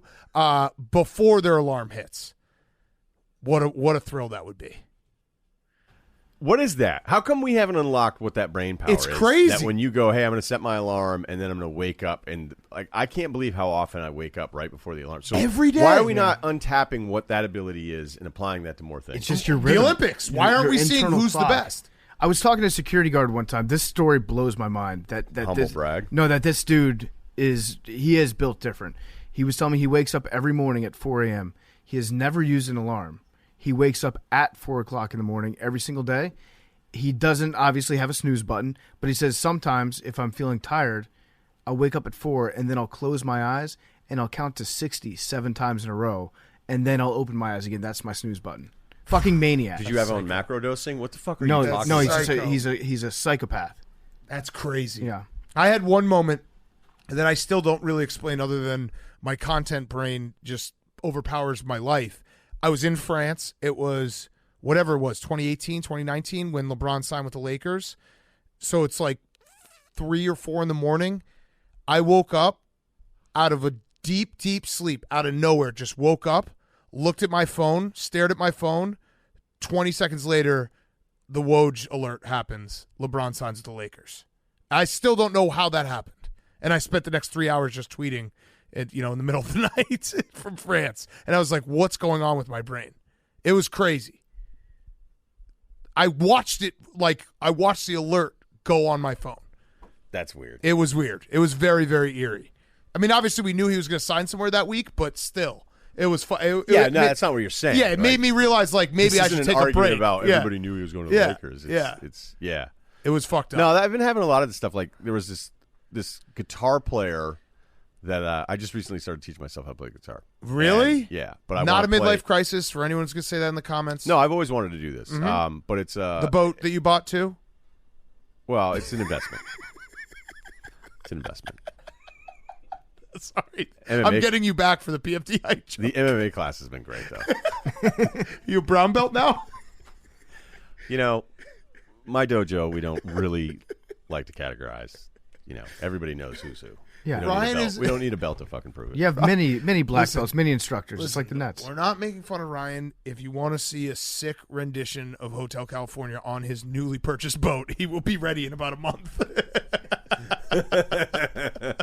Hey babe, I play the guitar. What's that like when you get a guitar at this age? Because when you there's learn a very specific style that I'm trying to teach myself. Yeah, there's certain songs that this isn't Hotel you can't just do like the beginner stuff. What are you doing? Finger picking? Yeah, you're not playing John Fahey. As a man, you can't pick up a guitar and be like, I'm learning this, and then your first instruction is like, Mary Had a Little Lamb. No. I'm watching these finger picking videos, and I'm teaching myself how to do it.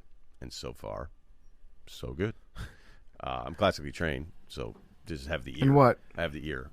Choir. Okay. You know that? No. Yeah. So, really? Anyway. Wait, whose pick is it? Yeah. So anyway, the point is I was reading the Led Zeppelin biography, which is actually more of a bummer than it is. It's a good book, but it's a bummer. Those guys kind of suck. And then they were talking about how Jimmy Page was, like, as I was thinking about John Fahey, they mentioned how Page was obsessed with Fahey as I was doing it. That's the worst story I've ever told on the podcast. No. I liked it. It's the same That's the universe. It's the same thing. Where Right. I was like, how insane is it that I bet you 99.9% of the people listening are like, who are you talking about? Don't even worry about it. And when I was thinking about him as I was reading the book, because I was like, oh, I got to figure out this new part. It's been really hard. And then I was like, that's insane that just happened. It's the moments that you're like, are we living in a simulation? Yeah. And the alarm clock, good pick, Jake. it'd be fucking great. Oh, I had a fucked up alarm thing happen to me 2 weeks ago. This is fucking Remember insane. the day we thought you died? Yeah, oh yeah, there's that was one. fucked up. So I actually thought PFT So was dead. one day I forgot to set my alarm, and I just slept, and I just didn't stop sleeping. Usually I wake up, even if I don't have an alarm, I wake up at like 9, 10 a.m., whatever. I just slept until about noon. Maybe it was 12:30. I had to be on the radio at 11 a.m., so I slept all the way through that. People thought I was dead. Big Cat thought that I was dead. Like, he might be dead. I woke up, you look at your phone, and it's just like a text message from everyone that you know in your life being like, are you okay? Are you okay? And then you feel like a piece of shit, but I didn't do anything wrong. I just like slept too long one day. Right. I came into work, and everybody was like, PFT's on drugs. Yeah. Like everyone's very concerned about me. And I'm like, I swear to God, I literally just slept. That's all that happened to me. But that's not the crazy alarm story. The crazy alarm story is I set my alarm about a month ago because I have to get breakfast. I'm in a hotel. I have to get breakfast before I get on the cab that takes me back to the airport. It's taking a bunch of people back from the airport. So in order to do that, I have to order my room service an hour before I wake up because it takes them forever. Damn, that new contract is really nice. So I set my alarm. Yeah, first world problems. Man. Yeah. So I set my alarm, and as I'm setting it to 6 a.m., the label on the alarm just pops up because I had just said to my friend, I was like, I got to set my alarm for 6 a.m. so I can remember to order room service before I actually have to wake up. I set it to 6 a.m., and the title of the alarm is Order Room Service. Automatically. Pre-programmed into my phone. I swear to God, I stopped. I stopped and I showed it to everybody. I was like, you guys are witnesses. It just heard me say this. That's Steve Jobs. And it automatically programmed my phone. That motherfucker's all up in our ass. Yeah, the phone stuff is. There's too many times where something happens. I go, this sucks, man. Yeah, they know everything. They make They're it too hearing easy. everything. All right, Jake and Billy. We're gonna go with stopping the microwave before it beeps. Right at 0. Yeah, that's a good one. I saved my seconds. Yeah, you got to reuse. Save your seconds. What'll happen is you get down to like 1 second, you stop it, and then you put the food in the next time you use it, and you just click plus 1 minute, plus 1 minute, plus 1 minute. Mm-hmm. Another thing guys will do is they'll use the wrong numbers just to keep the keypads fresh. You ever heard that one? No, that's a lot of guys. 100 or whatever or 90. Be like, I can throw an 84 on this. So that you don't wear down the ones. Now, and the when zeros. you say a lot of guys, Yeah, not many. not many. Okay, got it. That's actually Almost no one. That's actually genius. Yeah, no, somebody showed it to me once, and they were like, oh, I'm like, what? You just typed in 112? Yeah. Or whatever. Actually, that wouldn't be a good example. But like, yeah, instead of 90 seconds, it was like 86. And he's like, yeah, he keeps the keypads fresh. What a psycho. It like, ups the resale value. my fucking one is down again. I got to call my one guy out here. All right, Batgirl. Team Batgirl. Some good picks. We're going to go with getting out of small talk. Ooh. What's your move? I would not be participating in this Olympic event, but I would like to watch other people participate in this Olympic event. That would be actually awesome to watch. Just put them in a situation where it's like a really bad coworker that you have to like walk to work with and figure out a way like, oh, I got to go get a cup of coffee or some sort of situation where. Yeah, the most seamless. And we could have it be like ice skating where it's judges. Yes. I know who will win the gold medal because he did it to me. Who? The Miz. Oh, really? Yeah, one of the biggest dick moves I've ever had anybody do to me in my entire life. ESPY's party, I'm with Chris Long. I'm with, like, other dudes. I think Glazer was with us. I think we had a UFC dude who was with us. I think Jules was with us. Like, it wasn't like the crew was a bunch of milk carton guys, right? And Miz was there, and I was like, oh, hey, what's up? He's like, we've done this before. I was like, what? He's like, yeah, this whole thing, like, hi, I'm you, and I'm me. Yeah, we've done this, pal. Like, we don't need to do this again. And I was like, that's the biggest fuck you I've ever gotten from anyone in any. I had never met him before, ever. Like, I never was on any of those TV shows the whole time. That guy would be Phelps. Yeah, that's incredible. Well, that would be an he just interesting straight up judge. to my face was like, yeah, pal, we're good. So we've fucking done this before. You would get like great scores for the quickness, but the tact you'd lose points on if it was an Olympic event. I didn't want to talk to him. I mean, he got out of that conversation pretty quick after that. Fast. I mean, yeah, maybe you're right. Maybe if it was a gymnast, it would be like, that routine wasn't the hardest, but damn, it was efficient. Yeah, right. Yeah. Like the German judge gives you high marks on that one. Yeah. Did you dismount in that moment? Did you like blame yourself? Were you thinking, "Wow, I must be just no fun to talk to," or were you cognizant of the fact that that's weird? He's being a dick. I was like, "Fuck him." Yeah, I was not thrilled. Yeah, but then, like, when it's one of those guys, you're kind of like, all right, what are you going to really do about it? Like, it's the Miz. Yeah. Although I don't know. So, but I was like, oh, wait, was that I don't know, like you could take him? Yeah. Why would you put a cap on yourself? Right? Why would you have a salary cap? I don't know if shit went down. Like, it's not guaranteed. Yeah. Right. I mean, I know what the line would be, but don't put a salary cap on any part of your life. Douglas beat Tyson. Shit happens. Yeah, what if I had a bad week? What if I was super mad about something else in my life? Yeah. You have 2 picks, right? You have your last 2. I can't believe this one hasn't been taken yet because it would both be fascinating and you would learn packing. Yeah. Great one. I great suck pick. at it still. Great pick. Do you always forget something or There's do you always overload? one thing that I'm like, and then as soon as I come back from the trip, it's on the bed. Yep. Every time. I've been forgetting underwear. Like I forget a whole. forgot pants. Yeah. Like I put all the. I think these luggage containers, like everybody buys them, going, "Oh, this is awesome." Yeah. And know what ends up happening is I leave one, and then like I did a trip the other time. I was like, you left all the pants in that one cube. You have no fucking pants. The whole week, you're not gonna have any pants, so that's why I wear the short shorts. It's not about my legs; it's just about packing. So That's a great. I forgot pick. my pants for the 7th consecutive trip. Great pick. Would love to watch Last the packing one? Olympics. Yep. beach umbrella installation. Yes, Ooh, yes. yeah. Thank you, Ryan. That's a big problem facing Americans today. Beach umbrellas, we're getting lax with it. Because when somebody's really good at it, you're like, wow, That's incredible. that guy's yeah. put some umbrellas in the beach. Yeah, you got to do the twist thing first, Yep. and then you build it from the ground up. Yep. And they can where to put it, you got to place it in the right spot. Like there's Yeah. a bad spot to put it where it's too far away from the people. Yep. Somebody died this weekend in South Carolina because a beach umbrella got blown out of the ground and it stuck into somebody and killed him. man, and that's so badass. anytime I see the beach umbrella R.I.P. flying Bad, down the that's beach, I'm like, there should be a rule on the Bummer beach. podcast. If your umbrella gets blown out of the sand, doesn't matter if it hits anybody. If you lose control of your umbrella, you're kicked off the beach for Yeah, the rest of the day. you're banned. You're out. You get ejected. Yeah. Yeah. Maybe Should that's be like an a different category of it. Yeah. Like there's speed installation, and then they'd have to do some It's in a resistance wind tunnel, stuff. yeah. But then, but then it's like, hey, instead of a medley, wind tunnel day. Yes. Yeah. And Yes. it's just guys out there hoping Yes. it holds up. Yes. Yes. Then you got to play the wind angles. You get a little geometry involved. Maybe have one of the competitions be like you have to put the beach umbrella in when it's cloudy and then the sun comes out. Did you put it in the right place? I like that Yeah. one. Yeah. So do you do it like you're saying you're really good at the speed? No, once I learned that like rounded thing, Yeah. and then it's like Wait, do that again? you're drilling it now. Yeah. Yeah. Like that? Yeah.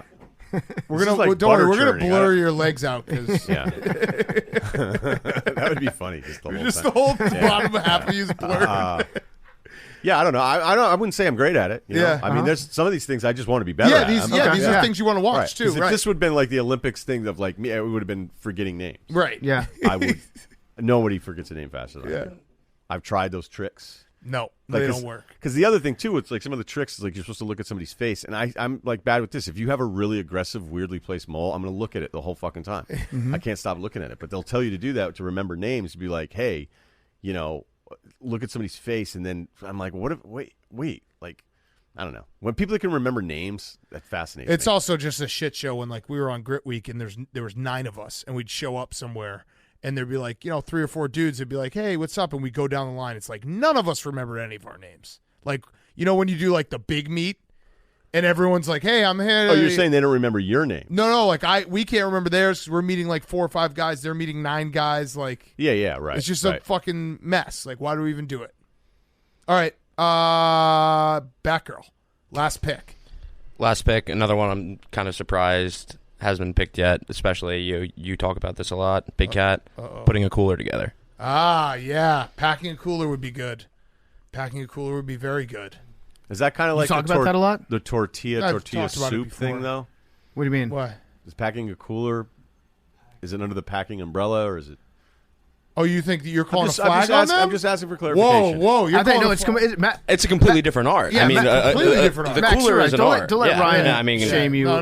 No, that's for the that's listener. uncouth of That's him. for the listener. That's not for me. Very Yeah. uncouth. I will defend that to the death. Yeah. There's a definite method to packing a cooler. You got to Yes. go I'm with ice, you. Yeah. product, ice. I retract the inquiry. Okay. Okay. Interesting. Good pick, Max. Good pick. I think you guys are overselling it now, though. Great pick. Steal the draft. All right, Jake and Billy, last one, and then we have our last one. Our last pick is jaywalking, running through traffic. Oh, that's a good one. Real life Frogger. This is a game I used to play with my friends. Just running across the street, trying to avoid getting hit by cars. It was the Fun best game. rush That's of a great my game. life. And I think it would be a great Olympic sport. Also, high stakes. Yeah. High viewership. Really high stakes. Very yeah. high stakes. Maybe have it like during the 400-meter dash. You have to try to run between the runners that are running. During the Indy 500. Yeah. Good pick, Billy. And style points for like going in between close cars. What's your closest call? Oh, Have you been hit by a car doing the this? hood of a taxi. That's kind of Really? cool. It was like one of those small Toyota ones. Oh, it wasn't that big of a taxi. You would have. I mean, You got hit by a car doing this. That's what you said. Yeah. It was a Corolla. It was Corolla. It was like you jumped onto the hood. It was fun. What'd the driver say? He yelled at me in some foreign language. I don't remember.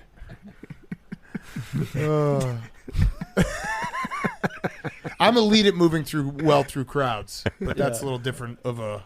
Very good at it. You've always been good at it. Always been good at it. That was the hot soup thing. All right, yeah, hot soup. Yeah, exactly. Callback joke. That's Titus's thing. I'll tell him that you ripped that off. Okay. Last pick for us. PFT, what do we want to do? So I'm looking at yours. I kind of like the second one that you sent me because I had something similar to that.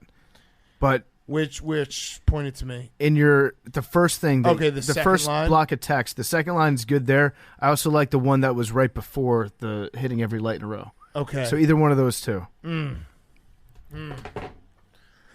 Whew. Okay. Yeah, let's go with the phone one. Okay. Is that what you're talking about? Yeah. Saving your phone from being smashed with your feet. Just breaking the fall a little bit. Just that one little extra. Ooh. You get a toe on it, and everyone has to deal with it because everyone drops their phone. But the event's 2 a.m. Yeah, right. You're drunk, and there's no case. It's always no case. No case. Never. No case. No. Ever. Rookies. Yeah. Cases. Or it could be. Yeah, I would. Are you kidding me? Yes. You wouldn't watch someone like fumbling with their phone and trying to save it. They have to use only their feet. You'd have like fucking Messi would win the gold medal, right? If Messi were bad at it, it'd be like one of the most disappointing things. Yeah, ever. It would be ever. You wouldn't watch it. You want to just see people get hit by cars? That is a spectacle. That's an Olympic sport. Okay, if you don't like the pick, you don't like the pick. That's fine. Someone jumps over a car. Well, yeah, that'd like be cool to avoid too. it. Yeah, but it was also jump. everyday activities, right? Like everyday activities. Like, are you always avoiding jaywalking cars? Yeah, I mean, you're always coming jumping from in the front of subway. I follow the fucking. Well, sometimes signs. you take chances. You know, it's like it's a I ride, but actually no one's jaywalk coming all the time. Then All a the car time. turns in. New York does have the best jaywalkers in the world. Yes. They're very aggressive. If you go to Williamsburg, people just walk in the street, and it's just like, what's going on here? Yeah, I don't know what's going on with it because when I was in Europe, people were like, I just got back. They don't give a shit. Surprised you don't have an accent. You should do a pod with that. Start saying cheers. Yeah. I asked the guy a question in French once when he was from the Expos, and the other two co-hosts were like, "Fucking loser!" Just like, you're the worst. And I was like, "All right, you know what? Noted." So I don't break that out. I'm not very good at it anymore. Anyway, We have honorable mentions. Do you have anything I'm just excited to hear yours. Okay, I got a couple. One that I don't think it could really be an Olympic sport, but I know that I'm very good at it, and so I don't know how you'd actually make the sport. But eating all the popcorn and snacks before the movie starts, I don't know how you would, because then it would just be a Joey Chestnut situation. But if you could figure out a way to make it a natural competition, it'd be fun to watch. Like, oh shit, this guy's got the pace. There's only one preview left, and he's almost done. Would you always know? I imagine. I think you could pull it off as long as the people didn't know that they were competing. Right. Because I would win the gold in that. Do you eat all your popcorn before the movie Every starts? fucking last bite, and all the candy too. Yeah, popcorn is weird where you're just like, oh, so I'm just not going to stop for right. 12 minutes straight. Ever. Yeah, is popcorn bad for you? I feel like it's good for you. Well, I think it's if you fruit, just go- right, Billy? Yeah, it's fruit. Yeah, if you leave all the stuff off of it, I think you're fine. Yeah. Salt intake, if you did it all the time, probably wouldn't be great. But The other one I had two others that are specific. Knowing the moment a bet is lost. PFT and Hank have always said that I have great ability of that, of doing the math in my head and being like, oh no, yeah, if we don't score here in the third quarter, we're fucked. Yeah, he's always 2 steps ahead of where my brain is. I'm like, okay, we're about to get a touchdown here. Then they'll probably have enough time before halftime to kick a field goal. But then Big Cat's already running through the third quarter implications of this. And I'm just like, no. If we don't get 7 here, we're done. You're also very good at watching sports. Yeah. And by that I mean, we'll have the entire wall of TVs set up, and I'll have a soccer game that I'm betting on, or a hockey game, and I'm paying more attention to all the other things. And within probably half a second of a goal being scored, Big Cat will be like, goal. Yeah. He just knows it when it happens. yeah, you know what is kind of like that, but it's also different, is watching football with Stanford Steve. If you were like, oh, hey, that was to, Thielen and Jefferson would be a little tough to confuse. If you were watching a game and you're like, oh, who had the score on that? And then if you had it wrong, he'd be like, no, it was Ertz. And you're like, what? And he'd be like, it was Ertz on a slant. And then you're like, okay. And then I'd be like, oh, shit, was that the same guy? He's like, that was 22. That's 24.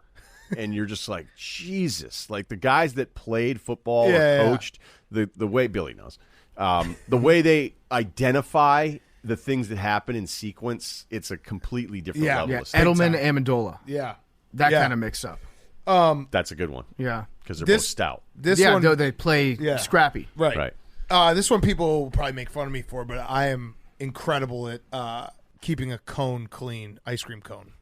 Yeah, that kind of, where I was just in Europe. That would come in handy there. People Yeah. love gelato. And is Yeah, it oh, everywhere? God. Are they making a mess or are they keeping it clean? Just great cone maintenance. No, I was watching a couple kids eat their cones, and it was just awesome to see the selfishness of like a 7-year-old with a cone. He's like, I'm making a mess. I'm getting it everywhere. And if this goes bad, I'm going to demand another one. Yeah, right. And I'm going to get clean. Like someone's going to come clean me up after this. Yeah, right. Yeah, and yeah. you have to clean me. I had taking a clean shit. So like fewest amount of toilet paper swipes used. That'd be a weird one to watch. But Yeah, I still, wouldn't watch that one. that's one that's best on the radio or on Statcast. Yeah, I wouldn't watch that, but but yeah, someone Yeah. Germans probably But like would. the cleanest. Germans, Yeah. they Germans definitely love, would- they'd love- be in they it. love the word shit. No, I There's think like they- 50 versions. The Germans want the messiest shit. Yeah, they want That's the what they'd shit be on the into. chest. I had. Oh, you're talking like videos. Yeah. Yeah. Michael Lewis wrote about it in Boomerang, where he talked about the German thing, and he was like, their fascination with the word shit is hilarious. Yeah. What is that about Germans? I don't know. I've been there, though. Oh, I'll tell you nice. about- I'll tell you about it. You're Quick. very Nice. worldly. Yeah. I had cooking the perfect steak without using internal thermometer, just knowing off the sizzle of the pan. Yeah. Actually, you asked like what the fights that we've gotten in on this podcast. The fight over medium rare plus is probably the But most it's only your serious side. fight. Yeah. See, it's starting It's again. very one-sided. It's starting again right now. Ryan, if you're out to dinner with the boys, hang Yeah. out, just chilling with the Again, fellas. this is only on PFT. Just chilling with boys, and somebody at the table orders a medium rare steak, and then the person next to him says, "Can I have a medium rare plus steak?" What are your thoughts on that? I mean, look, I guess you could say technically it is a different temperature. I would say most people, like, if you put down a plus and a medium rare in front of them, most people are never going to know the difference. Yeah. Interesting. Whenever I go to a nice steakhouse, I don't like when they do. I always think medium rare. They always cook it a little bit closer Rare. to rare, Yeah, and I like right. it a little bit more. And PFT doesn't like people to just live their life. No, it it's doesn't just- bother him whatsoever. As someone that's worked in a restaurant, I sympathize with the that waiter. has nothing to do with it. You just don't. I think it has to do with the fact that people have told me I'm right, and you don't like that. No, that's why, because I know. Yeah. I know what it's like from that side of the house. You You were know at what a I don't? steakhouse. You know what I like about anything though is I don't like anybody fucking with how you want to eat. Thank Okay? you. So I'm Thank sorry, you. but like Cowherd, Thank I don't know you. if you guys know him. Thank Agile, you. sinewy, Yeah. physically. He would always he did like a rant once. He's like, "Don't be change your order guy," and I was like, "What?" And we started. He goes, "If there's a salad, and you don't want onions, just pick them off."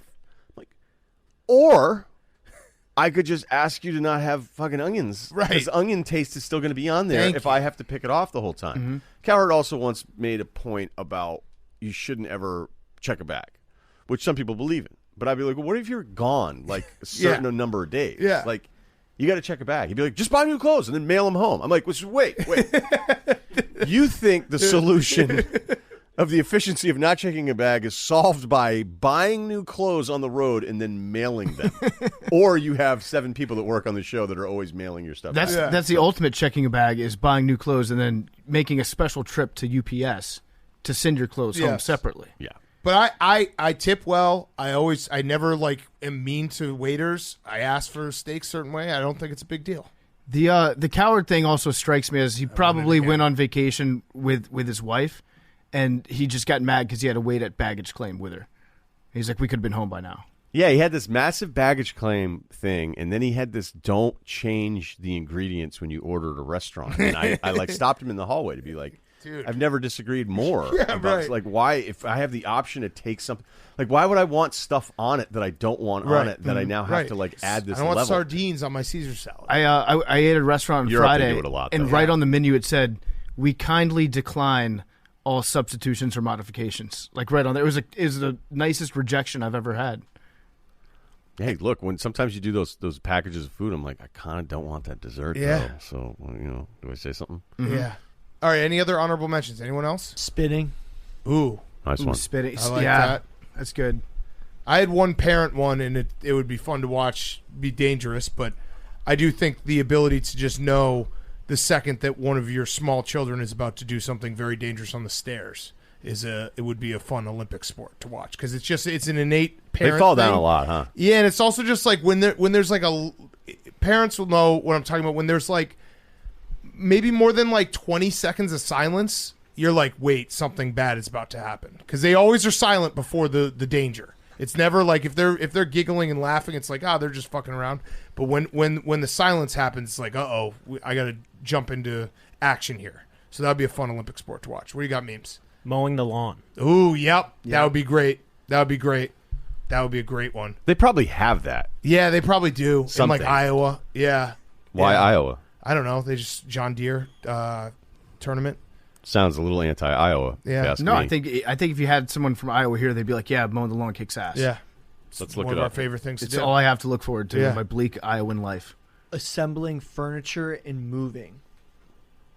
Okay, moving a couch maybe. Yeah. Moving a couch in a hallway would be a great one. Like Oh different my God, obstacles. that should have would been be the a number great- one yeah, pick. Yeah, moving a couch in a narrow hallway. Because you want to know why it'd be great is everyone thinks they can figure it out. Yep.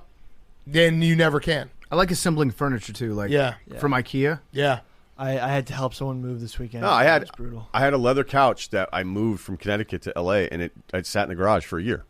And some other thing got delivered, and the guy's like, "What's up with that?" I go, "It doesn't fit." He goes, "I'll get it to fit." I go, "It's not going to fit." He goes, "It's not going to fit." We had movers here. They tried different angles. Doesn't fit. I have to have it craned in if I'm ever going to do it. He's like, "I'll get it to fit." I go, "Look, if you can get it up there, I'll give you an extra $100." I was like, "But I don't want to have to pay $1,000 to repair all the sheetrock that you're going to fuck up." He's like, I got it. And him and his buddy, they sat there. They fucking smashed it into my walls. And they're like, "Yeah, it's not going to fit." Oh, I just thought of a good I gotta like that though. But that'd be a great. I'd watch the beginning. Like, you know how great it would be to intro in the two guys. Be like, they think it always fits. Yes. I just thought of a good one we should have done. Shaving. Yeah. Just like everybody has like a beard, and then you're given 5 minutes. It's like turn this into something. Yeah. Yeah. On your own face. I like that. And there could be like a minimum swipe, like goal, like fastest lap. Yep. How many? Yeah. What are you gonna say, Billy? From the old Trojan commercial, Sex Olympics. Are you talking about porn? You got a porn problem? No, that was porn. Wait, what? There was a Trojan commercial. If you guys remember, there was a This whole is when campaign I know that it's when there we've was an gone too long. Olympics. That was people would watch that. Yeah, people would watch having sex. You're also talking about porn. Yeah, wait. Yeah, so I'm not. It's Why is it Olympics. different than porn? Yeah, It's tell like us- what we need. You're the Uber for porn. No, it's the athletic like achievement, like not the because it's not for like visual. It's like the performance based, like speed, endurance, strength. So you're just it's jackhammering. porn. No, It's porn with No, just different times. it's like dancing versus sports. One's a performance. So you're the talking about other is nude sports. dancing, but with penetration. yeah. And So you're talking about really porn. fast porn. No, Just the best. I think he's talking about the best porn that you've ever Sports. seen. Yeah. no, but like What would it be? like Yeah, walk- people- paint- paint a feats picture. Yeah. Of Pitch it. Yeah, give me Loads, athleticism. longest load, Yeah, humming could be one. deepest throat, Yeah, biggest tits. well, no, more like athletic competition, like accuracy, Okay. hitting the correct hole. endurance, Wettest foot job. speed, No, Billy, walk me through. Like, paint me a picture. What am I looking at on the screen? volume, Volume. What? volume. Pretty sure all this is out there. if you Yeah, wanna this is find it. porn. Yeah. No, but like I want to see like strongman competitions, like our feats of strength. I want to see that for. How many times someone can have Yeah, sex? I don't know. It's just it was in Think a they have commercial, that the too. Trojan Yeah. commercial. So Billy, the if- Tiger Woods biopic. Like who wins? Who can make the other person finish first? Oh, so it's head to head. Yeah. So yeah, okay. No, all right, now I'm into this. So you win if the other person comes first. Yeah. But you lose if you. I think you just Okay. made that part up. Yeah. though, to kind of, yeah. Save himself. I'm into that. Okay. who wins? So Okay. who's your goat, Billy? Johnny Sins. Yeah. Nancy Reagan. That's a good one. That's a good one. All right, Jake, do you have something else? Bed making. Bed making. Yeah. Well, that would suck. Yeah. I've seen some of those videos where they like Yeah, they throw iron it. everything up, and Yeah. I'm like, that's amazing, but I'm never gonna get there. Yeah, No. Jake is an excellent bed maker. That was an outlier. No, so Jake stayed over at my place, and he made the bed up so nicely. I thought that was the wrong bedroom. I was like, "There's no chance Jake slept in here."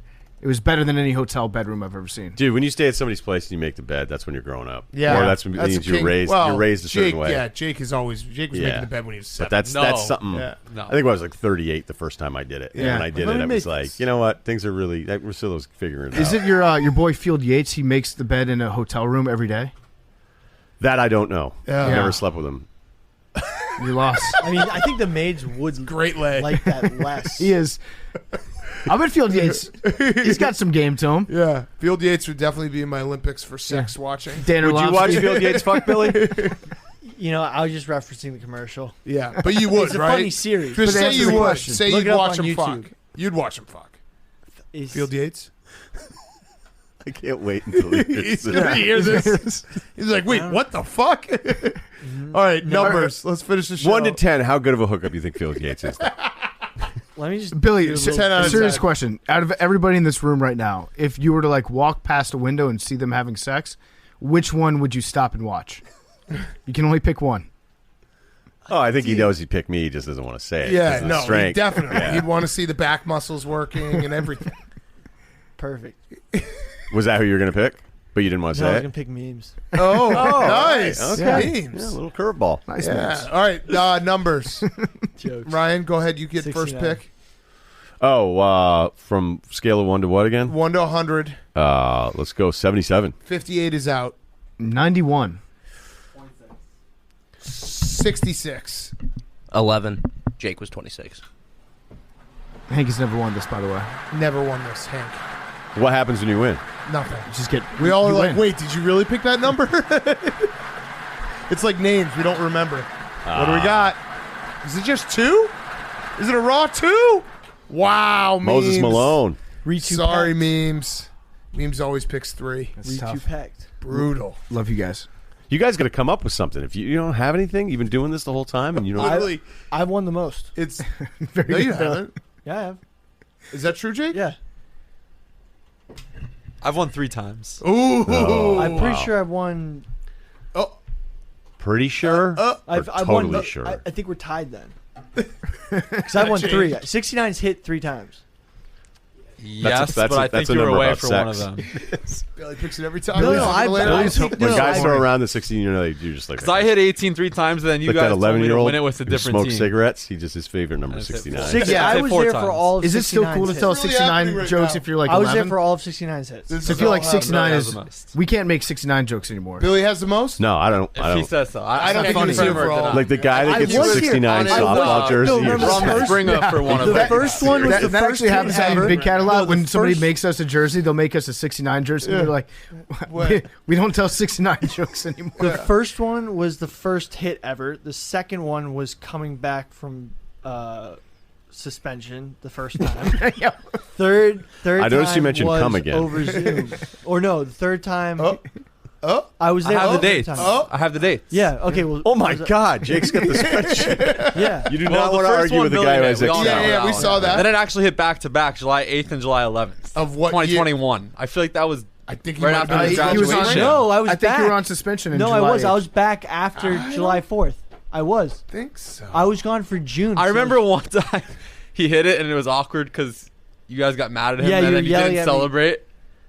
Yeah, there was that awkward time, and then I hit it like So he's right definitely hit it after. twice. Okay. I don't know about the third. I've And you've hit hit it it 3 all times? 4 times. I've hit it 3 Three times. times. His 18's hit it 4 times, but after I won 18 on the third, you're like, win it with a different team. 'Cause- Yeah. Yeah. Yeah. Move on. You're So a I system started- player. Yeah, I started. And how What's many up with times? 18? Is 18 This like is my lucky number. Yeah. okay? But I mean, maybe there's some It's weight hit 4 distribution in times. that. I If it's don't hit, know. No, that would be- All we know is Hank has never won. That would be 52, 9 times. It's the best. 9 times. Yeah, 52, 1 All right, so 1. Billy and Jake are tied for 3, and Hank still has 0. Billy's saying he has 4. No, it's 3. I got that wrong. You said you won weren't. 3 Good times. accountability. Yeah. I don't know. But if then it you was did 4 say times. pretty sure, not totally sure. That's So true. that's That's true. Yeah. That's true. How much you benching these days? This is all over, by the way. We're just Cut talking. all Yeah. this. You know, I just try to see if I get 315 a couple times. Yeah, just toss it around. MK 677. What do you mean? Just wondering. I'm surprised you ever talked to me about benching. It wasn't even that in. Crocodiles have a hard bite force down, but are actually very weak at opening their mouths. Love you That's guys. why you can hold their Love you guys. house together. All right, now we're really done. Talking away. I don't know what to say. I'll say it anyway. Days on my plate, the falling shy away. I'll be coming for your love, okay? Shy away. I'll be coming for your love, okay? Needless to say, I won't say it. I'll be so let away. So then life is okay. Say out to me. It's better to be safe than sorry. Say out to me. It's better to be safe.